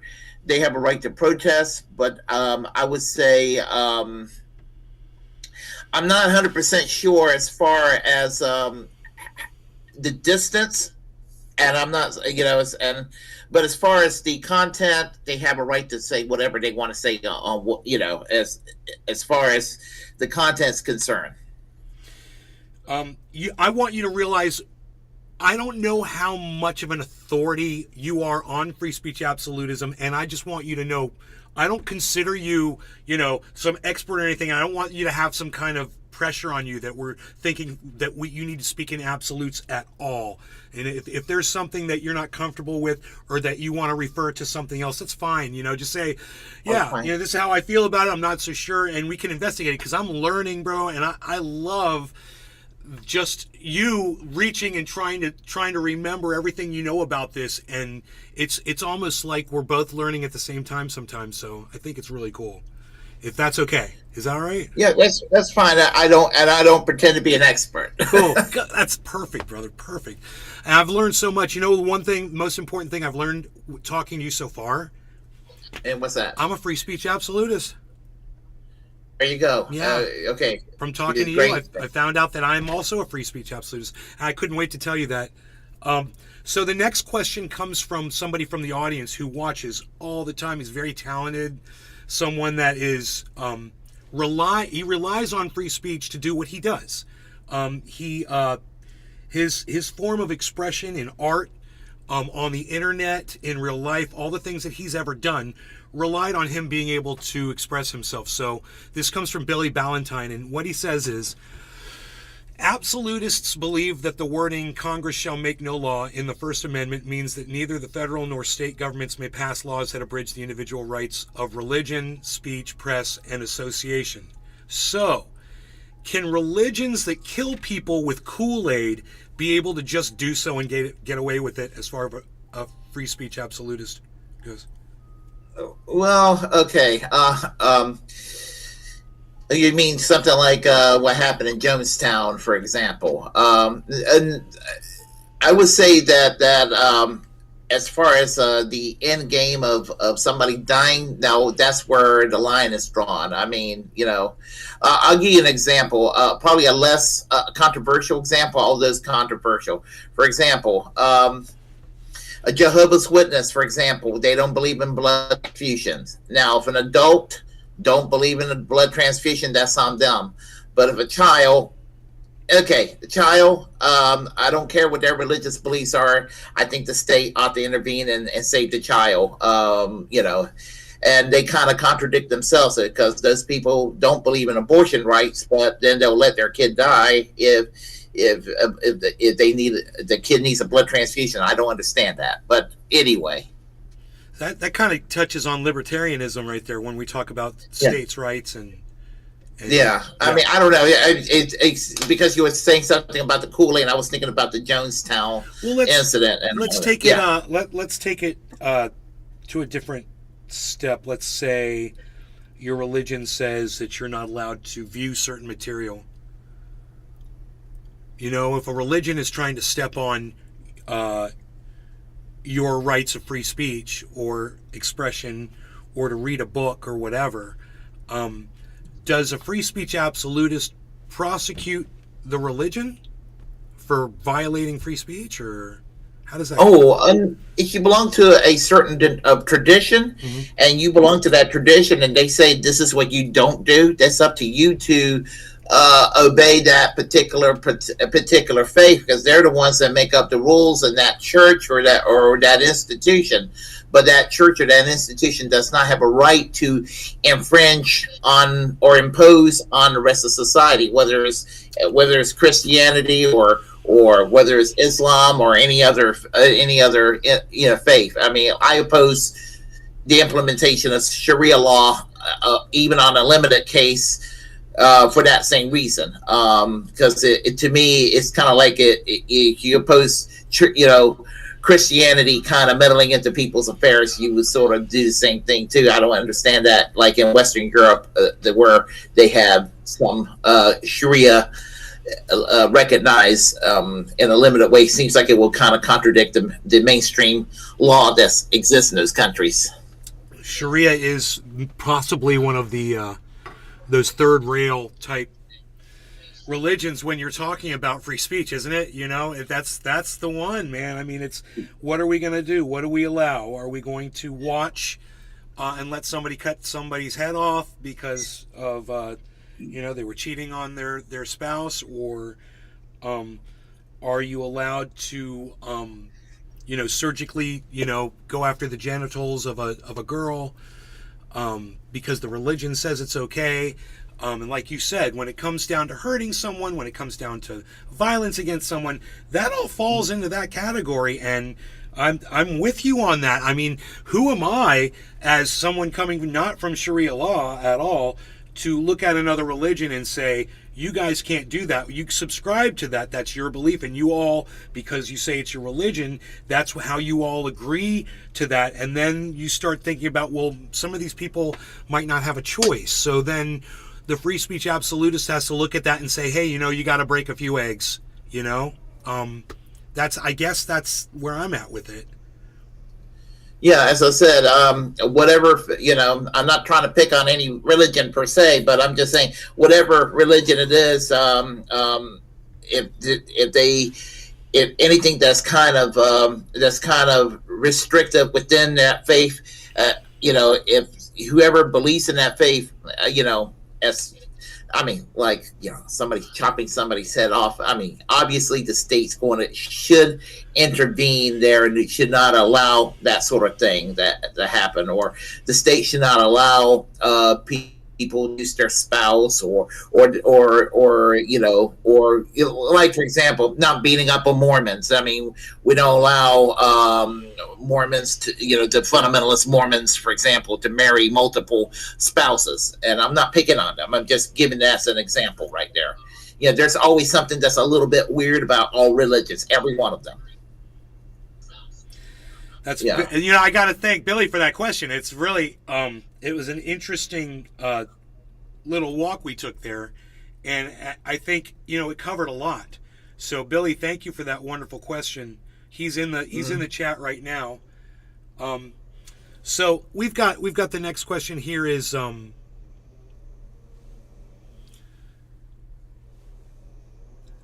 does absolutism apply to a private company?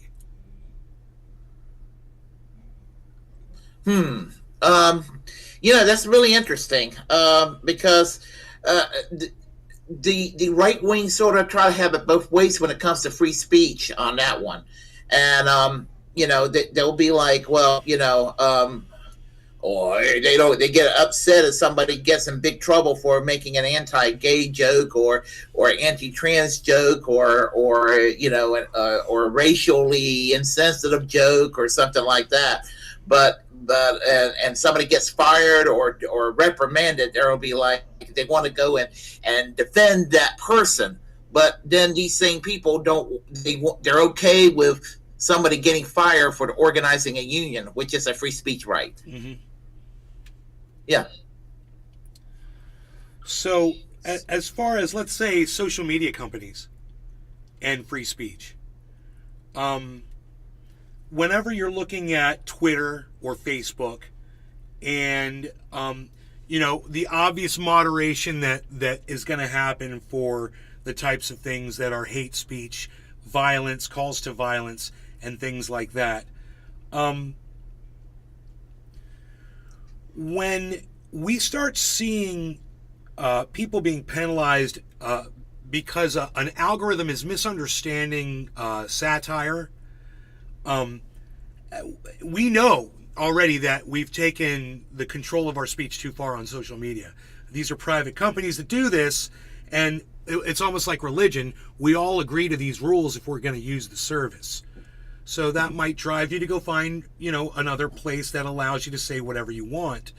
And while some of these places might exist, there doesn't seem to be one main free speech social media platform where people really migrate to that seems to be as successful as like a YouTube or a Twitter or Facebook. So what is the most popular out of all of the options that anyone could go to for a free speech forum where they're going to be able to see videos of people like you, or maybe even interact with you live on a podcast? Is there a platform that you would recommend for free speech absolutists? It's kind of hard right now. The options. Well, I know Rumble. I'm trying to get up to 100 followers on Rumble so I can start live streaming along on YouTube and Twitch. That is what I'm trying to do, and hopefully, if I can do that, I can increase my visibility in the online left, sphere. Get my presence out there a little bit more. However, the options are kind of limited. I don't want to go on BitChute because BitChute is filled with a lot of right-wing crazies out there, and I don't want to be associated with that. They have a right to believe what they want to believe and advocate what they want to advocate, but I just don't want to be associated in that kind of area, or go to Gab or some places like that. because honestly, even though they claim to be free speech areas, they're really not going to defend the free speech of the left anyway. Well, I have to tell you, on Rumble, I've done everything that I ever got in trouble for on YouTube and more. I play video. Bro, we could watch Star Wars together on Rumble live, the whole movie, and they won't do anything. Right now, that's the way it's set up. I know that's shocking, right? Any copyrighted material, music, anything you want to say, Sure. Rumble seems to be, and I'm so glad you mentioned that, because we're broadcasting to Rumble right now, but what I really want to do right this second is get your Rumble address, which I'm assuming is Willie Bragg TV. It's going to be Rumble, at Rumble / I'll tell you what's going to be on. I'll get to tell you what's going to be. I got a different URL for Rumble. Okay. Give me just a quick second. I can tell you what it is. We're going to get that to the people in the chats here. Yeah, let's see. Let me find it real quick. Just give me a second here. I apologize. No.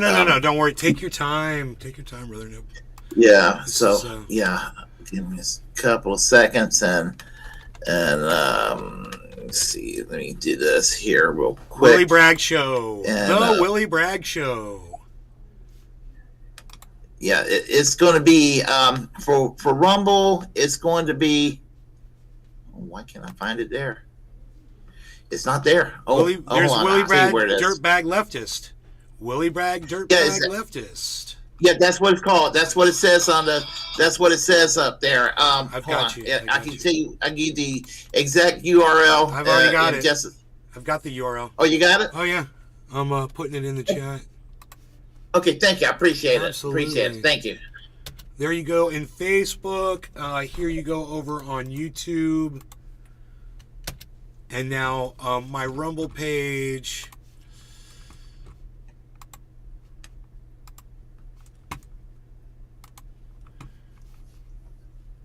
Seven people watching on Rumble. Right on, guys. All right. And everybody on Rumble, there it is. I subscribe to all three of your Willie Bragg channels, but I'm definitely subscribed to that one now too. So let's get him to 100 so he can start live streaming, guys, on Rumble.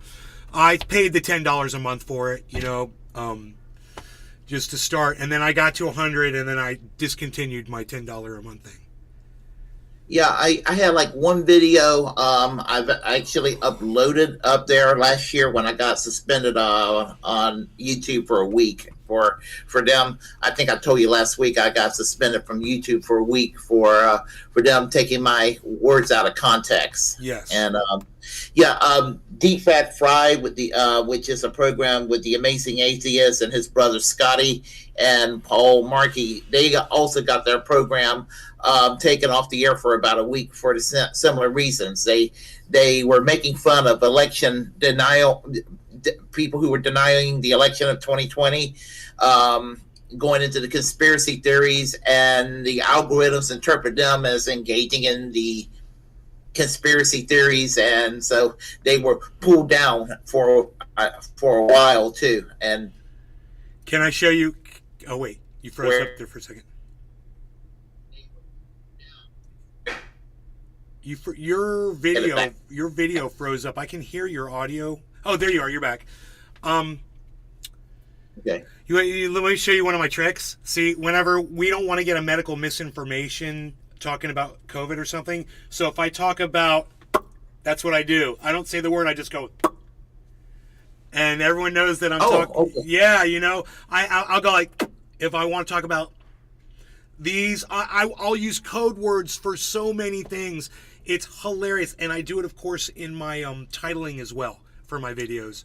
It's sad that I have to do that, but I feel like I'm a closeted podcaster, and I'm like having to just podcast by candlelight, in a basement with 6 or 7 people down there with me hiding from the algorithm police, And I usually have to go get very loud and tell YouTube, I was screaming over the air. It's like tell YouTube not to get angry, not to get the algorithms taking my words out of context. This is not a conspiracy theory. Exactly. This is what I'm saying here. Exactly. And you got to do a disclaimer like for a whole minute before you say, just so whenever you do get the strike, because you know you're going to get it anyway, you could say, look, go 1 minute before, type it in there and say, go 1 minute before I said this. I said this was going to be blah, blah, blah.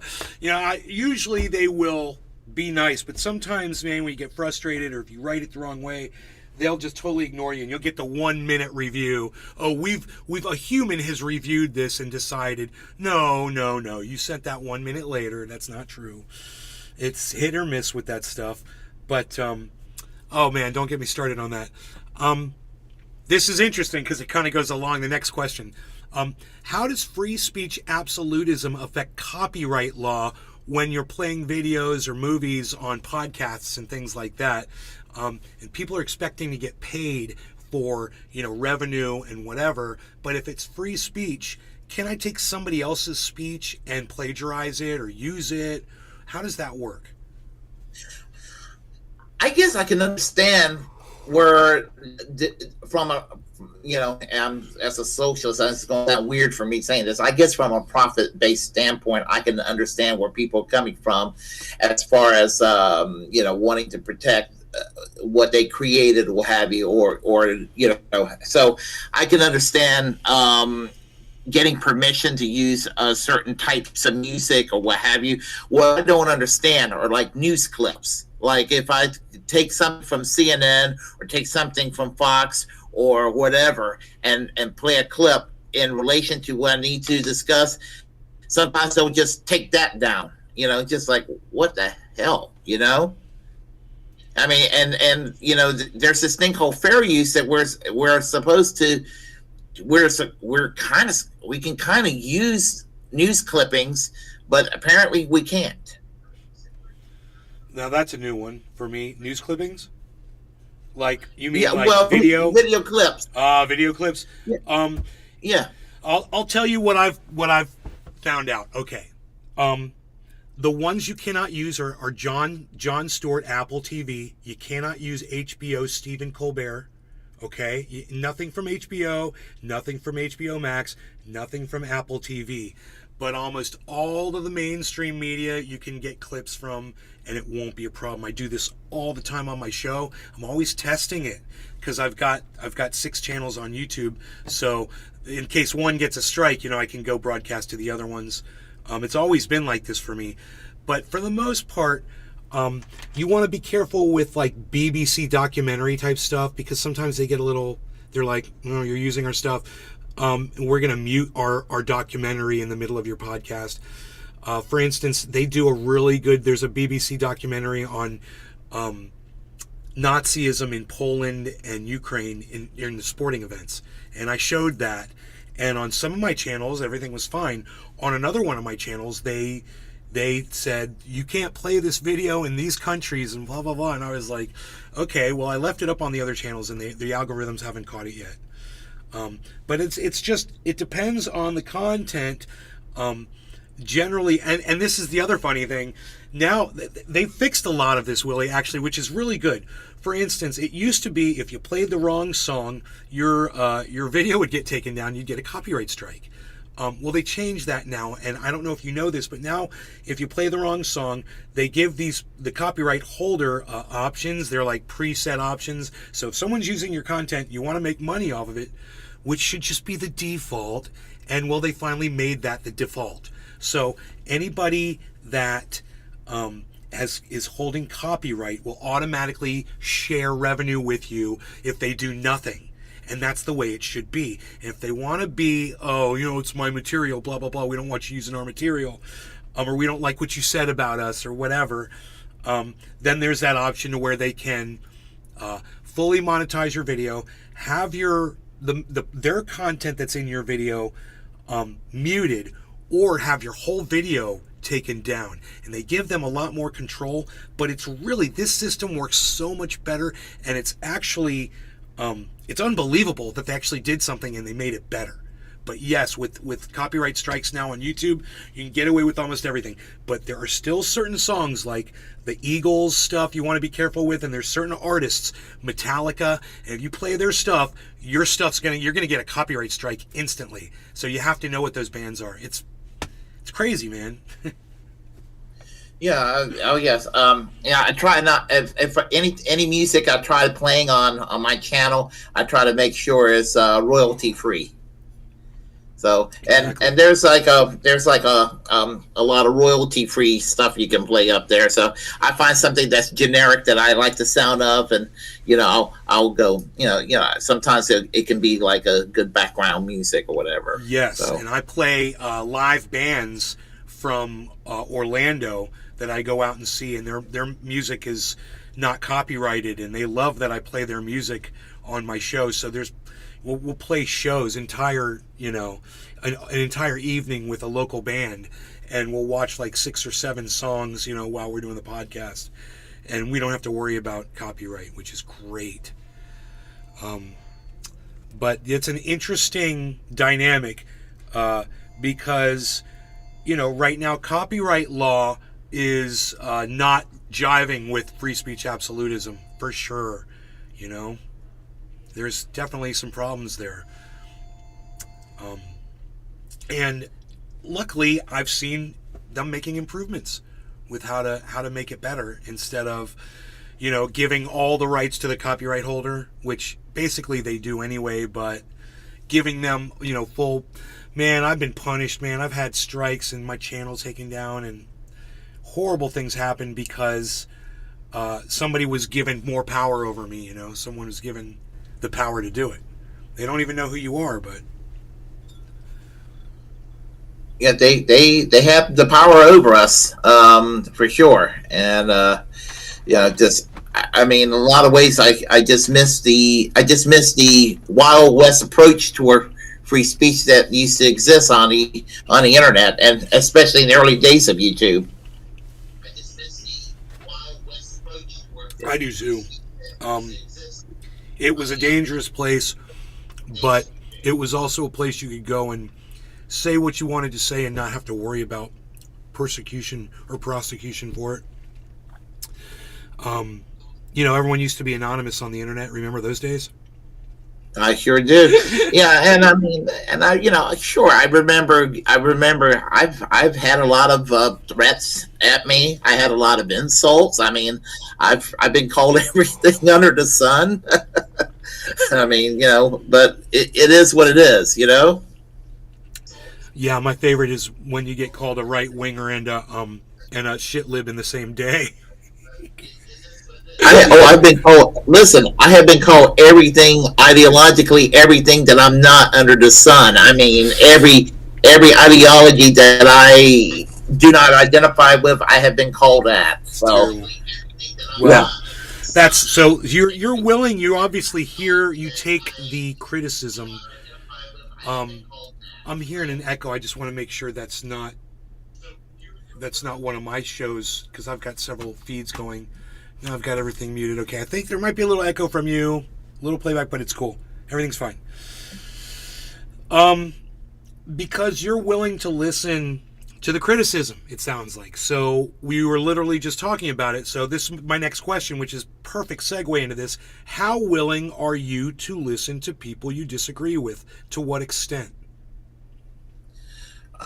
I have friends from all walks of life, ideologically. I mean, I have friends who are Trump supporters. I date a Trump supporter, to tell you the truth. Long distance relationship, but we make it work out. So I mean, just. Yeah, she makes fun of my politics, so but it's in good gesture. It's with affection, and I do the same. So, and I have people from SSL from all walks of life. I have people in my family, that has different politics. Yeah, I mean, and I associate with people from anywhere from libertarians to Leninists, from Tea Partiers and Trumpists to Trotskyists, from whatever you can imagine, from whatever you can imagine, and everything under the sun. And the only people I will not associate with are people who associate with Hitler, or anybody who thinks that the killing fields of Cambodia was a swell time. I have my limits, but they can believe what they want to believe. But I just won't associate with somebody who loves Hitler or somebody who loves Pol Pot.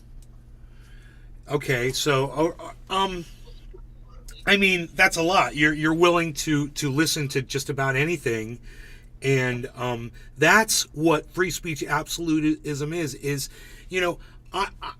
I like to think that it's allowing anyone to say whatever it is they want, wherever it is they are, and but if there's no one there to listen to it, what good is it? There's got to be listeners, and if there aren't people listening, I think that people are driven to forms of violence and frustration that could so easily be avoided just by letting people speak. This is it's kind of like a revelation for me, because often I have to block people in my live stream. They come in and say offensive things to me or troll me or whatever. And, in order to keep my regular audience members here, sometimes it's a necessity.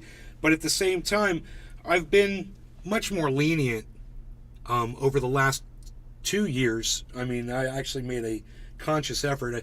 You know who Tim Black is? Oh, yeah, yes, I do. Tim Black, and I had a conversation with him, and he watched my material, and he said, man, you're too mean, bro. He says, I watched your show. He says, you're just too mean to your audience. He says, if you could just try to not be so angry and mean towards them, because they're there watching you. And I at that point, if you go back 3 years on my show in California, and I just did recently, I was watching an old show, and I had 60 people watching my show. I would give a limb to have 60 people watching my show again. It's that important to me to have nice numbers, and 60 was a big deal. And on that day, I was blocking people as quick as I could. It was over nothing. It was over silly little disagreements or somebody making a comment that I thought was, whatever. That journey has led me to a whole other level of speech, where it's not just, trying to let people say more that they want to say, but finding out what free speech absolutism is, getting to this point, and finding out, hey man, I'm a free speech absolutist. This is really cool. I didn't really know what it was. I thought that a free speech absolutist was going to be like Nick Fuentes. I was like, that's a free speech absolutist. Nick Fuentes, somebody who wants to deny the Holocaust. That's a free speech absolutist, and I was kind of turned off by it, and when I was confronted by a bunch of people that just wanted to be vulgar on the internet, and I mistook what it was, and now I know, that we've got more stuff for you here, Willie. If you still have time. Yeah. Oh, yeah. I got time probably to about 12, 15, 12, 20. Oh, great, yeah. Great. Well, I only have a couple more questions anyway, so then we could talk about other things if you want to. Sure. Or if you want to talk about this, which is fine too. Okay. Is it okay for white nationalists to burn pride and LGBTQ flags? If they buy it themselves and they didn't steal it, and if it's on their property in the middle of the woods, or if they're not threatening other people, and they're not in a threatening environment, sure. I mean, again, just sort of like the American flag. I mean, you don't have to like it, but and somebody came up with this scenario. It's like, well, flag burning's legal, but somebody went to jail for 12 years for burning the pride flag. But it was found out that the person that burned the pride flag stole the flag from a pro LBGT Q Church in Iowa. They just stole the flag from the church. They had probably an Episcopal church stole the flag, and they torched the flag, and they did some jail time because they had, I think it was something to do with a 3 strikes you're out or something like that. Okay, so there were other circumstances. It wasn't just that. That makes sense.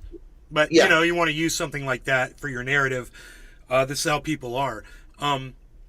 Did you see? Of course, with the 3 strikes you're out. I mean, we can have a debate about whether that's right or not. I mean, sure, right. Maybe going to prison for 12, 15 years may be a little bit harsh too. But I would say do something about that law too. You know, even though I may not respect the person who burned the LGBTQ flag. Did you see the video of the guy that he's a podcaster? He's trying to make a name for himself. He's a right winger. He's walking through Walmart, and there was an LGBTQ display at one of the cash registers. It was a rainbow flag type thing or whatever, and he reached up and he grabbed it and he threw it on the ground in the middle of the Walmart and kept walking while somebody was behind him videoing it for the very purpose of him, you know, enriching himself based on hate. That's part of free speech absolutism. Is that part of it, or these damaging private property? He's damaging property. So if he had brought his own flag in there and stomped on it, he would have been as far as a free speech absolutist. I'm not saying you personally, Willie. I'm basically asking if as far as free speech absolutism goes, that's okay. If it's his own property and he wants to destroy it anywhere, you're okay in front of whoever. Like, let's say there's let's say there's a wedding going on. So somebody can't just walk in and disturb a wedding to say whatever and hold up signs and protest, or what's free speech absolutism say about they don't have a right going into a public or a private setting and disturbing it and disrupting it? Well, they don't have a right to go and disrupt a wedding or what have you. I mean, you know, but as I said, the gentleman that did that at the Walmart, he took something that didn't belong to him and basically, damaged something that didn't belong to him. If he bought it and did it, kind of damaged the property he bought, or if he brought it from home and did that just to make an ass out of himself, again, that's on him. That's a good answer. Okay, here is the last question I've written down. It's, who are some prominent free speech absolutists we can listen to today? And I'm not Garland Nixon for one. Garland Nixon. Okay. I'm sorry. I'm going to write these names down. Yeah. And Nixon, who is that? He's an advocate for Julian Assange. He's a former police officer, but he's also he's a radio talk show host, and he's an advocate for Julian Assange. I saw him speak at the Assange rally back in October at the Department of Justice, and I was really impressed with him. And I should have known who he was previously, but now I know who he is. And free speech is what he advocates. Glenn Greenwald, of course. He's also good. Glenn Greenwald is a free speech absolutist. Yes. Okay, so let me ask you this then. This is going to get interesting. Ben, that used to work with him, his last name just escaped me all of a sudden. At the Gray Zone. Ben Norton. Ben Norton is siding against the United States and a couple of other countries on a bill that wanted to silence Nazi speak.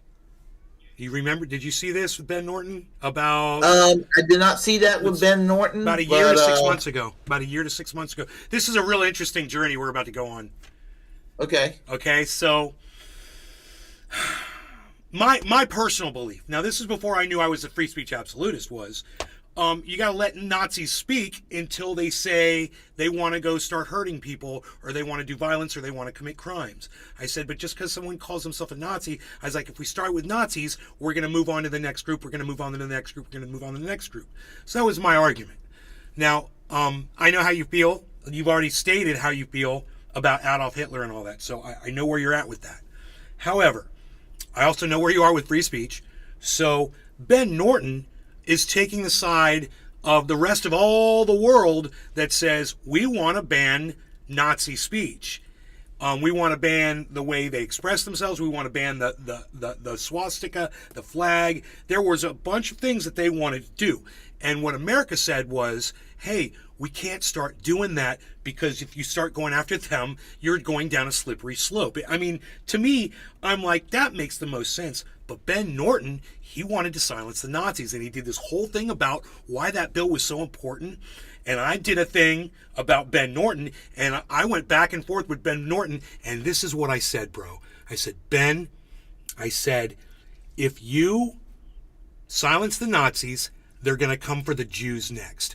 And I said, you don't want to start this. I said, they're going to come after you. And I said, when they come after you, I'm going to be right there reminding you that I told you this was going to happen.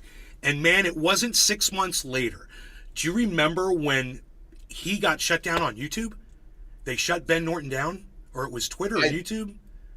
The only thing I remember about him is he had a falling out with the Gray Zone, and I believe he moved to Nicaragua. Okay, this was before that, and he went on one of the left-leaning podcasts. The guy's bald. I just can't think of his name off the top of my head. Bald, lefty guy. Anyway, Ben went on with him, and both of them started discussing the fact that both of their channels on YouTube have been completely shut down and subverted. Their notifications aren't going out. They're getting strikes and blah, blah, blah, and all this stuff. And I said, that's it. That's what it feels like. That is what it feels like when you start cheering on silencing one group and you're not paying attention. You need to be fighting for that group. I know it sucks. I don't want to fight for Nazis, man. That's the last thing I want to do is fight for Nazis. But if I don't fight for Nazis, they're coming after me next, because I'm in 6 groups, bro. I belong to 6 different groups that are on the list to be silenced. I already went through this on my show. So, you know, I'm not doing this for myself. I'm doing this because I know I've been told that you don't let them start, don't get their foot in the door, because as soon as their foot's in the door, you know, oh, we're only gonna block from K to 3, DeSantis said. And I said, no, man, they're gonna go right up through high school and college. They're gonna start yanking you out. And sure enough, they're already up through college. They're already up through 12th grade. Sure enough, they're yanking prisoners. No, you can't do the surgery. That's an adult. Oh, well, they're a prisoner. They don't have rights anymore. Okay, well, you can't get the medication. You can't do this. You can't do that. And they already, man, their whole damn body's in the door now in Florida. And I'm here. I'm fighting. Yeah.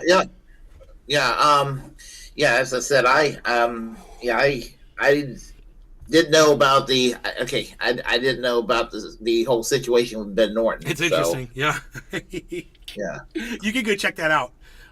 Yeah, I do know that I remember that the World Socialist website, one of the people from the World Socialist website made it on the Jimmy Dore show a couple of years ago, and they were talking about censorship. And right after the interview, the guy from the Worldwide Socialist website was advocating for censorship, and then as soon as he left the show, the Worldwide Socialist website was shut down. Crazy. Well, I mean, it's back up, but I mean, it was actually shut down. You know, it was censored. It is from Jimmy Dore, because Jimmy Dore's got thousands of eyes. He goes live, he's got 10,000 people watching him. Right. And Jimmy Dore he's within his rights to tell the guy, "I told you so." Yeah. I mean, he's more right than he is wrong. I mean, you know, a lot of people give him a lot of crap, but you know. And I don't agree with every single thing that Jimmy Dore says, but you know, when he's correct, he's really correct. Yeah, he's right about a lot of things. He's developed kind of though an echo chamber, And I've been watching him for a long time. I've been a long time supporter of his show. And his wife and I became friends, and me and Ron Placone became friends, and me and Graham Elwood became friends. And I met his wife. Yeah, is she great? She's so sweet. Yeah, I met her at the comedy show in Raleigh. Nice. Last year. I saw Nice. Jimmy Dorsey do his comedy show. Nice. And but I didn't meet him in person. I met his wife though. Right. Yeah, well, Steph blocked me on Twitter. Oh. So, I'm sorry. hey man, full disclosure here. I'm not I'm not pulling anything back here. I mean, she blocked me. He blocked me first. He went after me. He smeared me, and then he blocked me. And then she and I lasted for about another year after that. And then finally she blocked me, and I was like, "Yeah, well, I'm surprised it lasted that long. I was Right. waiting for that block to come down." It's, hey, you're married to the man that blocked me. I don't blame you one bit. I was texting her and talking to her all the time. So, Actually, they cheer me. They barely know who I am. They barely know who I am. They cheered me the day I broadcasted that Nomiki Konst from Majority Report blocked me. Because no Mickey cunts. Oh, Yeah, that one. oh, she's annoying. Oh boy, bro. There's just there is a level of delusion that when you see it, I can only watch it. I mean, as a free speech absolutist, you're willing to listen to other people and whatever. And I've learned to sit and listen. I will sit and I will listen to Alex Jones. I will sit and I will listen to not too many other people, but I mean, it's just so I can hear what they're saying and why people seem to be drawn to these people, and what level, to what extent someone is willing to go to act out, like someone like Alex Jones does, and kind of just to study them and just to sit back and wonder and scratch my head. But there's some other people that I completely disagree with, that, like H.A. Goodman. You ever checked him out? I've heard of him, but I'm not familiar with him. Now, with Alex Jones, I obviously don't agree with him, but he makes me laugh. I never was upset with Alex Jones. I mean, Sean Hannity pisses me off, or someone like that, or Mark Levin, or someone like that.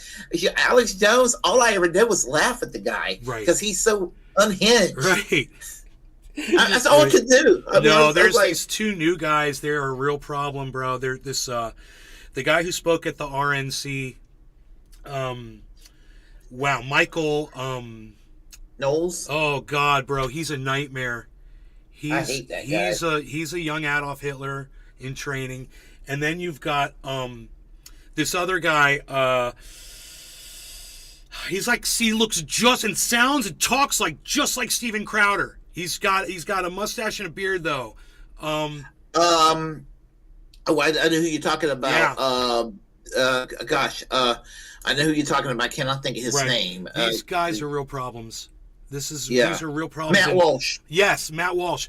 Both of them are at that point of delusion where you look at them and you're like, you don't even believe your own bullshit, do you? You're just doing this because you know people are going to be drawn to you. You don't even believe the things he says about trans people. Where do you stand on that, bro? He's calling for basically the elimination of people. I mean, is that hate speech?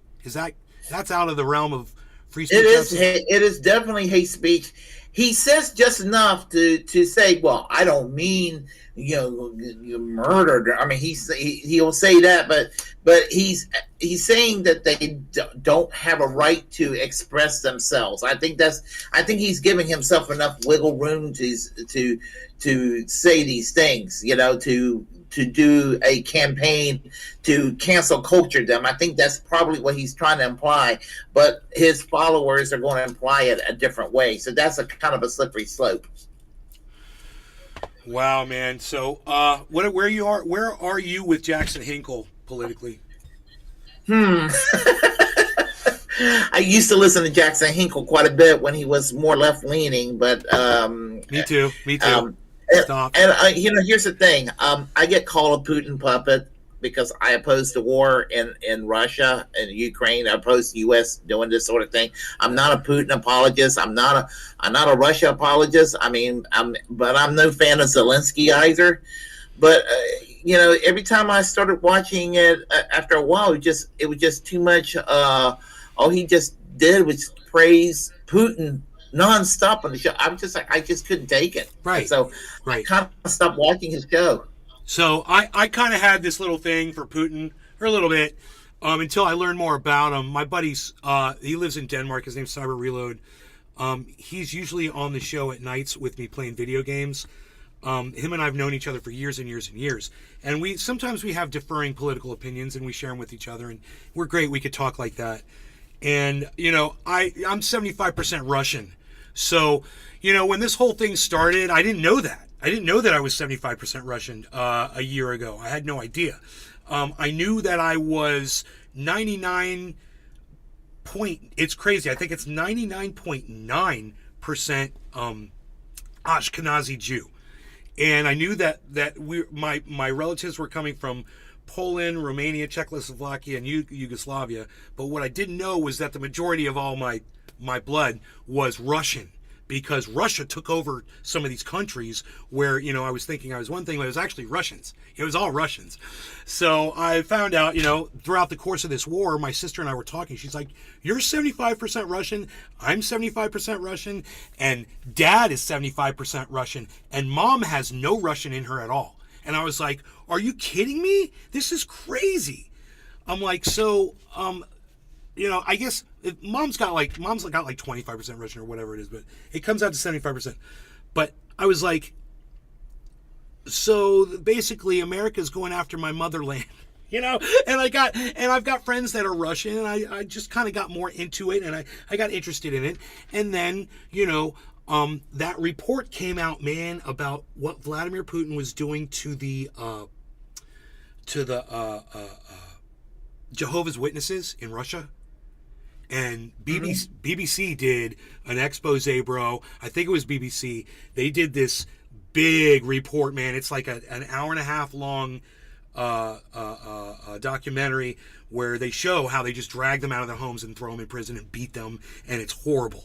And then I was like, dude, I don't want to be Russian anymore. I want to just disassociate. These people are horrible. They're just as bad as, America going around and spreading imperialism and dragging people out of their homes in other countries. Mm-hmm. Russia's doing it to people in their country too. And it's all bad, blah, blah, blah, blah, blah. And then within the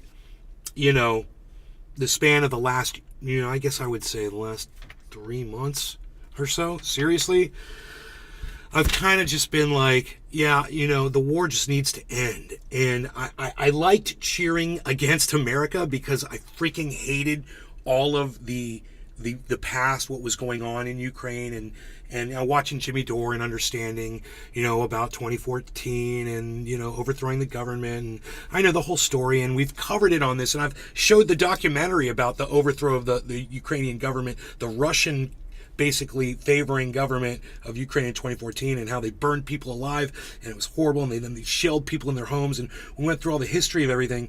And and then I got to the point where I was like, dude, I just can't pick sides. It's just got to end, and now I'm just anti-war. But it took me a while to get to where I am today, listening to people that I disagree with. I make no apologies for what they do in Russia, whether it's a persecution to LGBTQ or persecution to Jehovah's Witnesses or what have you, or in Ukraine, persecution to LGBTQ, persecution of the Russian Orthodox Church. Mm-hmm. Or African Americans. I should say, I'm saying African Americans. I mean Africans. It does not necessarily African Americans, but. And the Nazi element in the Ukraine. And not everybody in the Ukraine are Nazis, but why people are in denial in America about the Nazi element, the Azov Battalion, and then explain that to people, just like, I'm like, that's a problem when Stefan Bandera is being celebrated. Correct. And that's when you go and you look at the sporting events and realize it's a lot more than just people in the military. It's sport. It's the most popular sport in Europe, football. And that is where this is going on. And you have hundreds of people. Now, there's thousands in the stadiums, but there's in sections, bro. They will all get together, and then they will just beat the crap out of people, you know, and based on the color of their skin or whatever. And they're calling the other team Jews. They're saying defeat the Jews. These are the chants they're saying. And, oh, it's horrible. You could see that if you want to see that documentary, I've got it. I can send it to you. But it's not fun to watch, man. It's hard. They did a really good job on it, though. It's crazy. The guy went undercover a couple of times, and he talked to people that didn't realize they were being recorded, and got them, you know, to basically just out. They're like, well, we don't really think about too much. This is just what everybody says, and blah, blah, blah. We just hate the Jews. Blah, blah, blah. It's like, okay, you don't really think about that. It's your history, or they don't talk about that in school there, you know, and they don't want to talk about it in school in Florida. And, bro, they're just removed in Florida. I got it in the newspaper. They just removed a book that was written by somebody that went through the Holocaust, and somebody said, I don't want that book in school where my child is, and they removed the book from the library. It was like in St. Pete or someplace. But that's how they're going to do it. They're going to do it one book at a time, in one county at a time. They're already doing it. They've been removing books. It's really scary. They also took off some LGBTQ related Disney movie or something that was in a library too, because a character was an LGBTQ character in the Disney movie or something. So do you hear what's happening? I'm not exactly a fan of David Pakman anymore. I used to be, but I've gotten away from David Pakman. Good for you. But what's happening to him is enough to make me feel sorry for him. Apparently, Candace Owens and Donald Trump Jr. are declaring war against David Pakman, trying to have his program yanked off the air. Okay, I could say two things about that. The first thing I'll say about that is that's gonna just explode him, which is great. He's gonna get more eyes on him, more people will listen to him now, and he'll survive this, I'm sure. For what's their point? How is he a danger to them? Well, it's because he made a remark about the shooting in Nashville and talk about the thoughts and prayers that some of the right wingers are talking about. He made it was something to the effect of, you know, would it be nice to come up with something other than thoughts and prayers? And they got like really upset over it. It's like, well, how dare you say this? We're going to go and get advertisers to pull the advertisers out and everything. And, okay, well, yeah, he does have a TV show. I've seen it. He was on cable in California, which was really cool. Oh, okay. Yeah, I could see him on TV, bro. I used to watch him on TV. And even I didn't know he was actually on TV. Bro, even when I stopped watching David Pakman because I didn't like his narrative anymore, because he would only cover what he wanted to cover, that only made the left look good, and he wouldn't cover all the stories. And if I was like vacuuming in my house, I would turn the TVs on and I'd watch David Pakman. Well, David Pakman, I just kind of got bored with David Pakman after 2016. It was just and he kind of snapped at me a couple of weeks, about 3 or 4 weeks ago, because, I saw a video clip where he decided to go and he took a crap on Glenn Greenwald and Tulsi Gabbard, and basically said, well, the Ukrainian government wants the U.S. to put him on a blacklist, and he can understand why. And I said to David Pakman, well, this is kind of why I stopped watching your show. And he kind of nonchalantly, he's like, you stopped watching my show because what the Ukrainians got right about Glenn Greenwald and Tulsi Gabbard? And then he says, well, you can do what you want to do. I wasn't even mad at him. He got kind of sarcastic with me. Did you super chat that at him on one of his podcasts? No, it was it was on Twitter. Dude, he responded to a tweet from you? That's awesome. Yeah. Bro, do you know how many times I've tweeted at David Pakman? Maybe 400 tweets. He's never responded to a single one. It's the only tweet I've ever tweeted at David Pakman. Wow. Yeah. I'm impressed. Yeah, it was the only conversation I've ever had with David Pakman, and he happened to catch it, and he took exception to it. I'm glad that he responded to you, man. That makes me like him a little bit more, because I thought he just ignored everybody. but he talked to you. And, you know, I got to tell you, I've seen him, he responded to me when I super chatted him on his podcast, and he kind of got a little aggravated with me. It's funny the way he is. But I've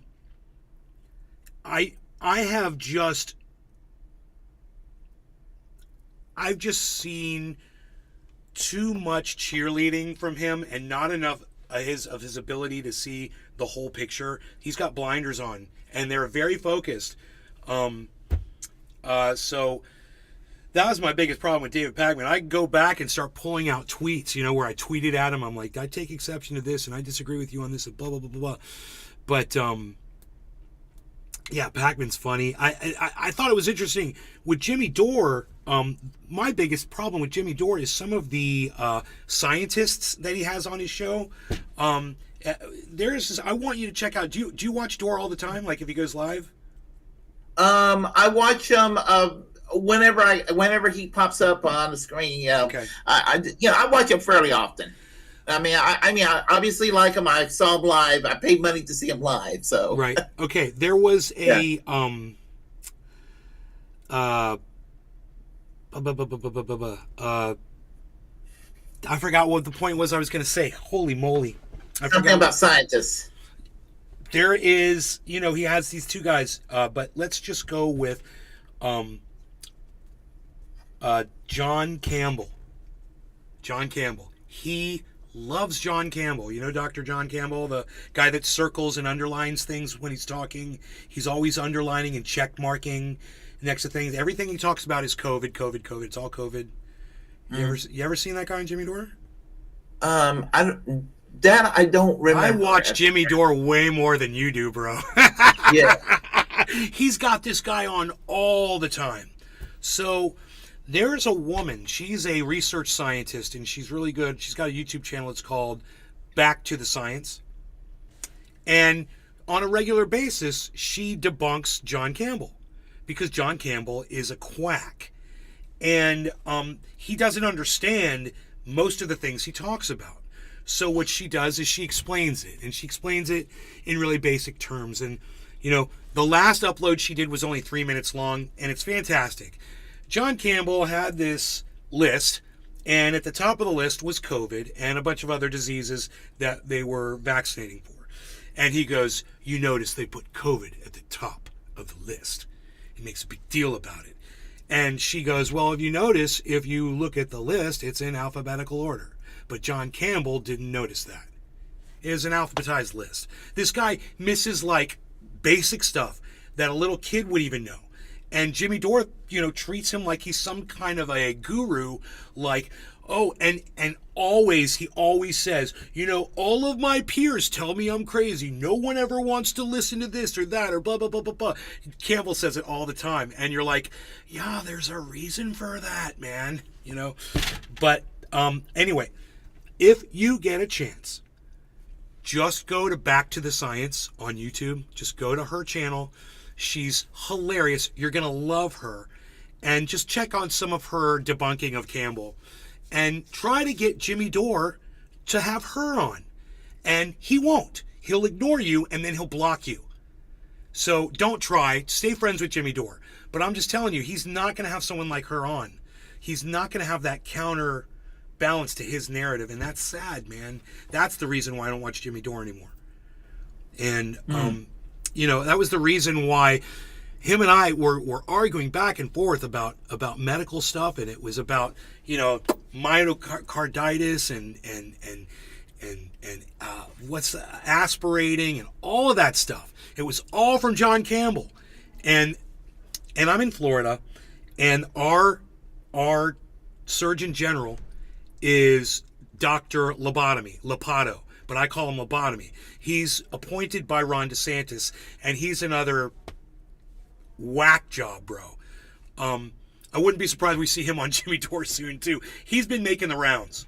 So he was on Kim Iverson's show, and she treated him like gold because he was, you know, the appointed medical Surgeon General here in Florida, so he must be an authority. And this is how they run this narrative, and it drives me crazy. I would love for you to check out Back to the Science, though. You can see I have a problem with that. Yeah, I'll see if when I get a chance, I'll go ahead and check it out. You make Absolutely. my day. All right, great. Is there anything you want to talk about? Because there's all kinds of things going on in the world right now. You know, if there's any current events. Let's see. I'm trying to think. I've got something. I've got something. Extra Bulla. Yes. Okay. He's running. Yeah. Yeah, he's running for something. So go ahead and explain to me what's going on. Well, on Due Dissonance, are you familiar with Due Dissonance? No. Keaton Weiss, Russell Dobler. I can never pronounce his name correctly. These two guys up in New York. They're like one of the fastest growing shows on the online left right now. I would check them out if I were you. Okay. They're still Due Dissidence. Huh? Due Dissidence. I'm going to write that down. Yeah. Check them. I actually interviewed them a few months ago. As I said, they're growing right now. They were on since you're down in Florida. They were on what's the name? The Jen Perlman program, Generational Change. I haven't seen that one either. Oh, okay. Are you familiar with Jen Perlman? No. Yeah, she ran against what's her name, Debbie Wasserman Schultz in the Democratic primaries a couple of years ago. Oh, okay, okay. Yeah, she's actually a pretty cool lady. Well, if she's trying to beat Debbie Wasserman Schultz, she has my vote. Yeah, she's very cool. Right. Anyway, they endorsed Warren Estrabulla this past Friday, and so he decided, well, maybe he should run for president. So he's been done some interviews so far and everything. Wait, he's running for president of the United States? Yeah, sure. Oh, I thought he was running for like some kind of a local position. Okay, so it's he wants to be president of the United States. Yep. What's his platform? Because you support him, right? You support this guy for president? Well, considering what the options are right now, that's okay. I mean, I agree. Bernie, I'm with you. I don't want Bernie to run again. I'm burned out from Bernie.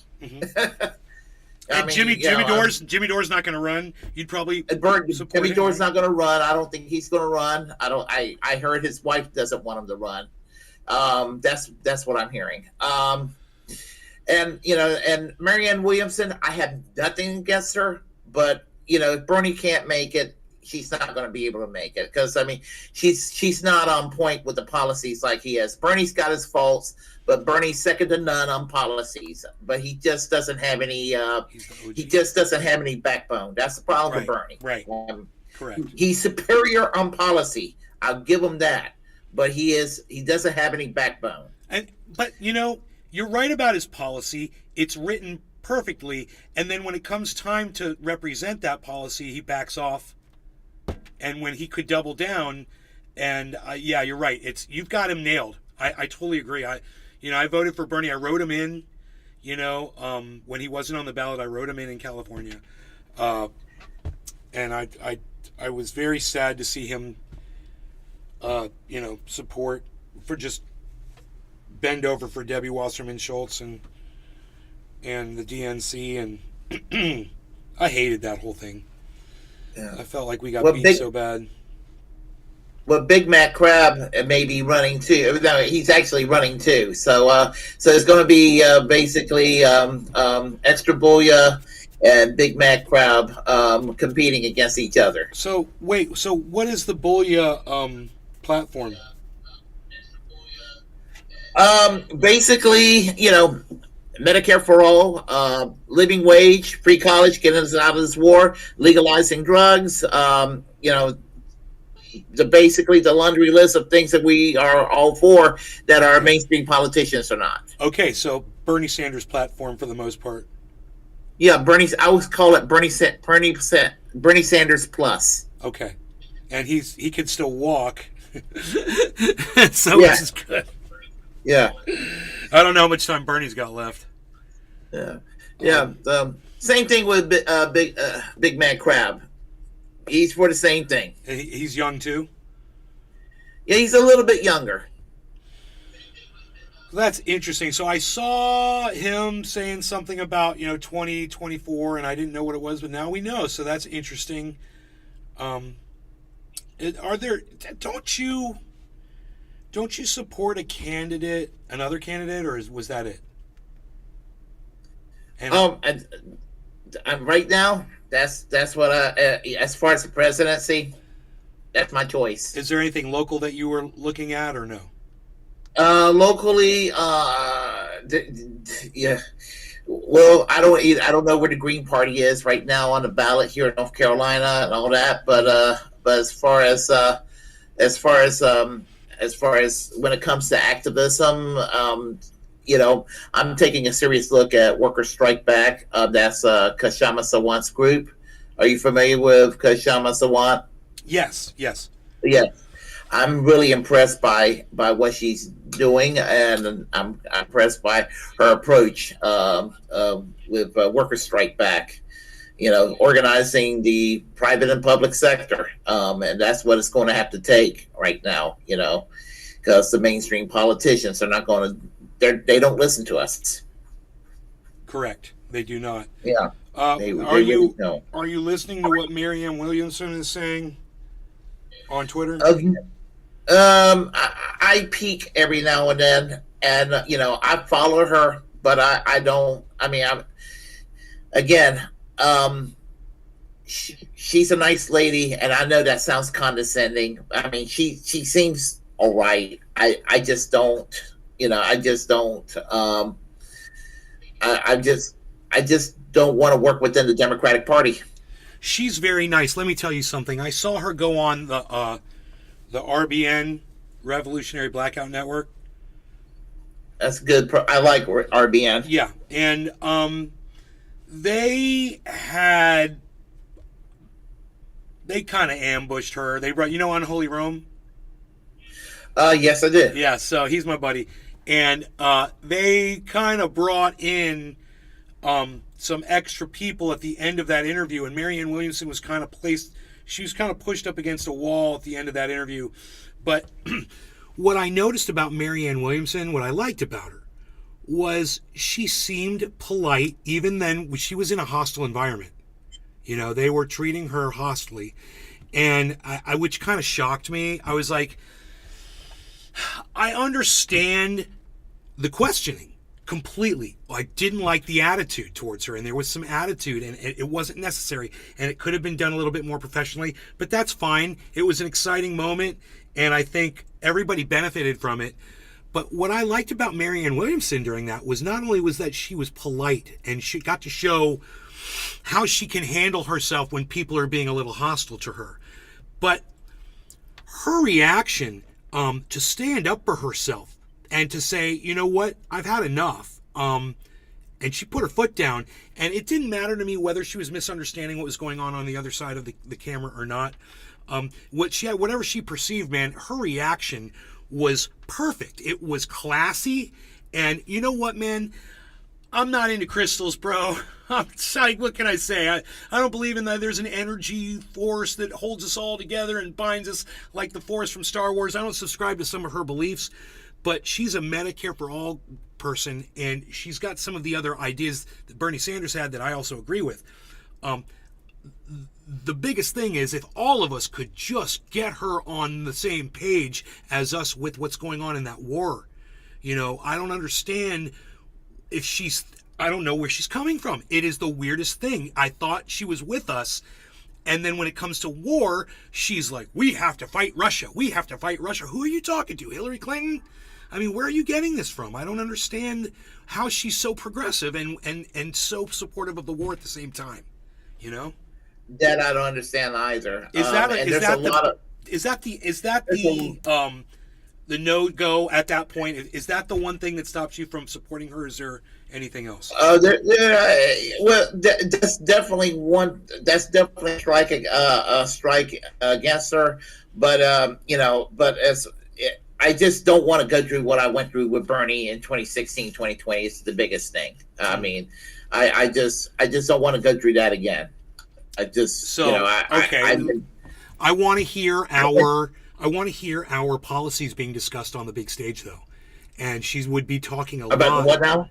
Our policies, the things that we are interested in as progressive independents, or whatever you consider yourself, as a Bernie supporter, the Bernie platform, and she would be discussing hopefully a bunch of those issues and just throwing them up there and just using her for that purpose. For me, I mean, if we're gonna endorse somebody that's not gonna win, that's just doesn't have a chance, then I don't mind having the debates going on, and I think that she was a good vehicle for some of our beliefs. Well, as I said, I mean, I wish her luck, and all that. I mean, I'm not gonna be like some folks that be like, I'm not gonna tear her down about it, but I just been there, done that. I mean, whether it's Bernie Sanders or even prior with people like Dennis Kucinich, I'm just kind of just been burned out. Right. I've just been, No pun intended. Bernie burned out. Yeah, I've seen what AOC and the rest of the squad. They're not going to do anything. They just sit there. They just want to play along to get along. Right. And it took me a while. But when AOC voted to bust the strike of the rail workers, I'm like, okay, they can't even do that. They can't even support striking workers. No, and that's when I start shying away from politics. When I see someone like Kyle Kalinske and Cenk building the squad, and spending however much money and time and effort and energy into doing what they did. And man, as much as I cannot stand either of them, and I was a big supporter of both of them at one time, big supporter of both of them. And as we grew apart, and I saw what they were doing with the squad, even at that point, I was already away from them, but I was like, I like what you're doing with the squad. That's a good idea. And then they were successful. They built the squad. They got them elected. They did it. Wow. It was crazy. Guess what? We're not going to get anything. You know why? Because politics is a lie. And the way our system is set up now with being able to buy people off, you just can't beat greed. And as long as greed's a factor in politics, man, until greed comes out, we're going to just keep putting people in. I'm afraid the very next person, doesn't matter how sweet and awesome we think that person is. Man, that's what I thought about Barack Obama. I was like, this guy's never going to screw us over. I can't wait to see this guy go in there and just do what he says he's going to do. And he went in there and just started, kind of playing ball, Yeah, I mean, it was like George W. Bush never left office, and we're still in. Let's see, it still feels like George W. Bush never left office. Right. I wish. Yeah. I'd pay money to have George W. Bush be our president again. Oh no! I think he's the worst president we ever had. Because of the Iraq War. I'm looking on the horizon, bro. I'm looking at Ron DeSantis, and I'm saying. You see, Ron DeSantis is going to be worse than George W. Bush if he gets in there. Right. Actually, I have joked about DeSantis.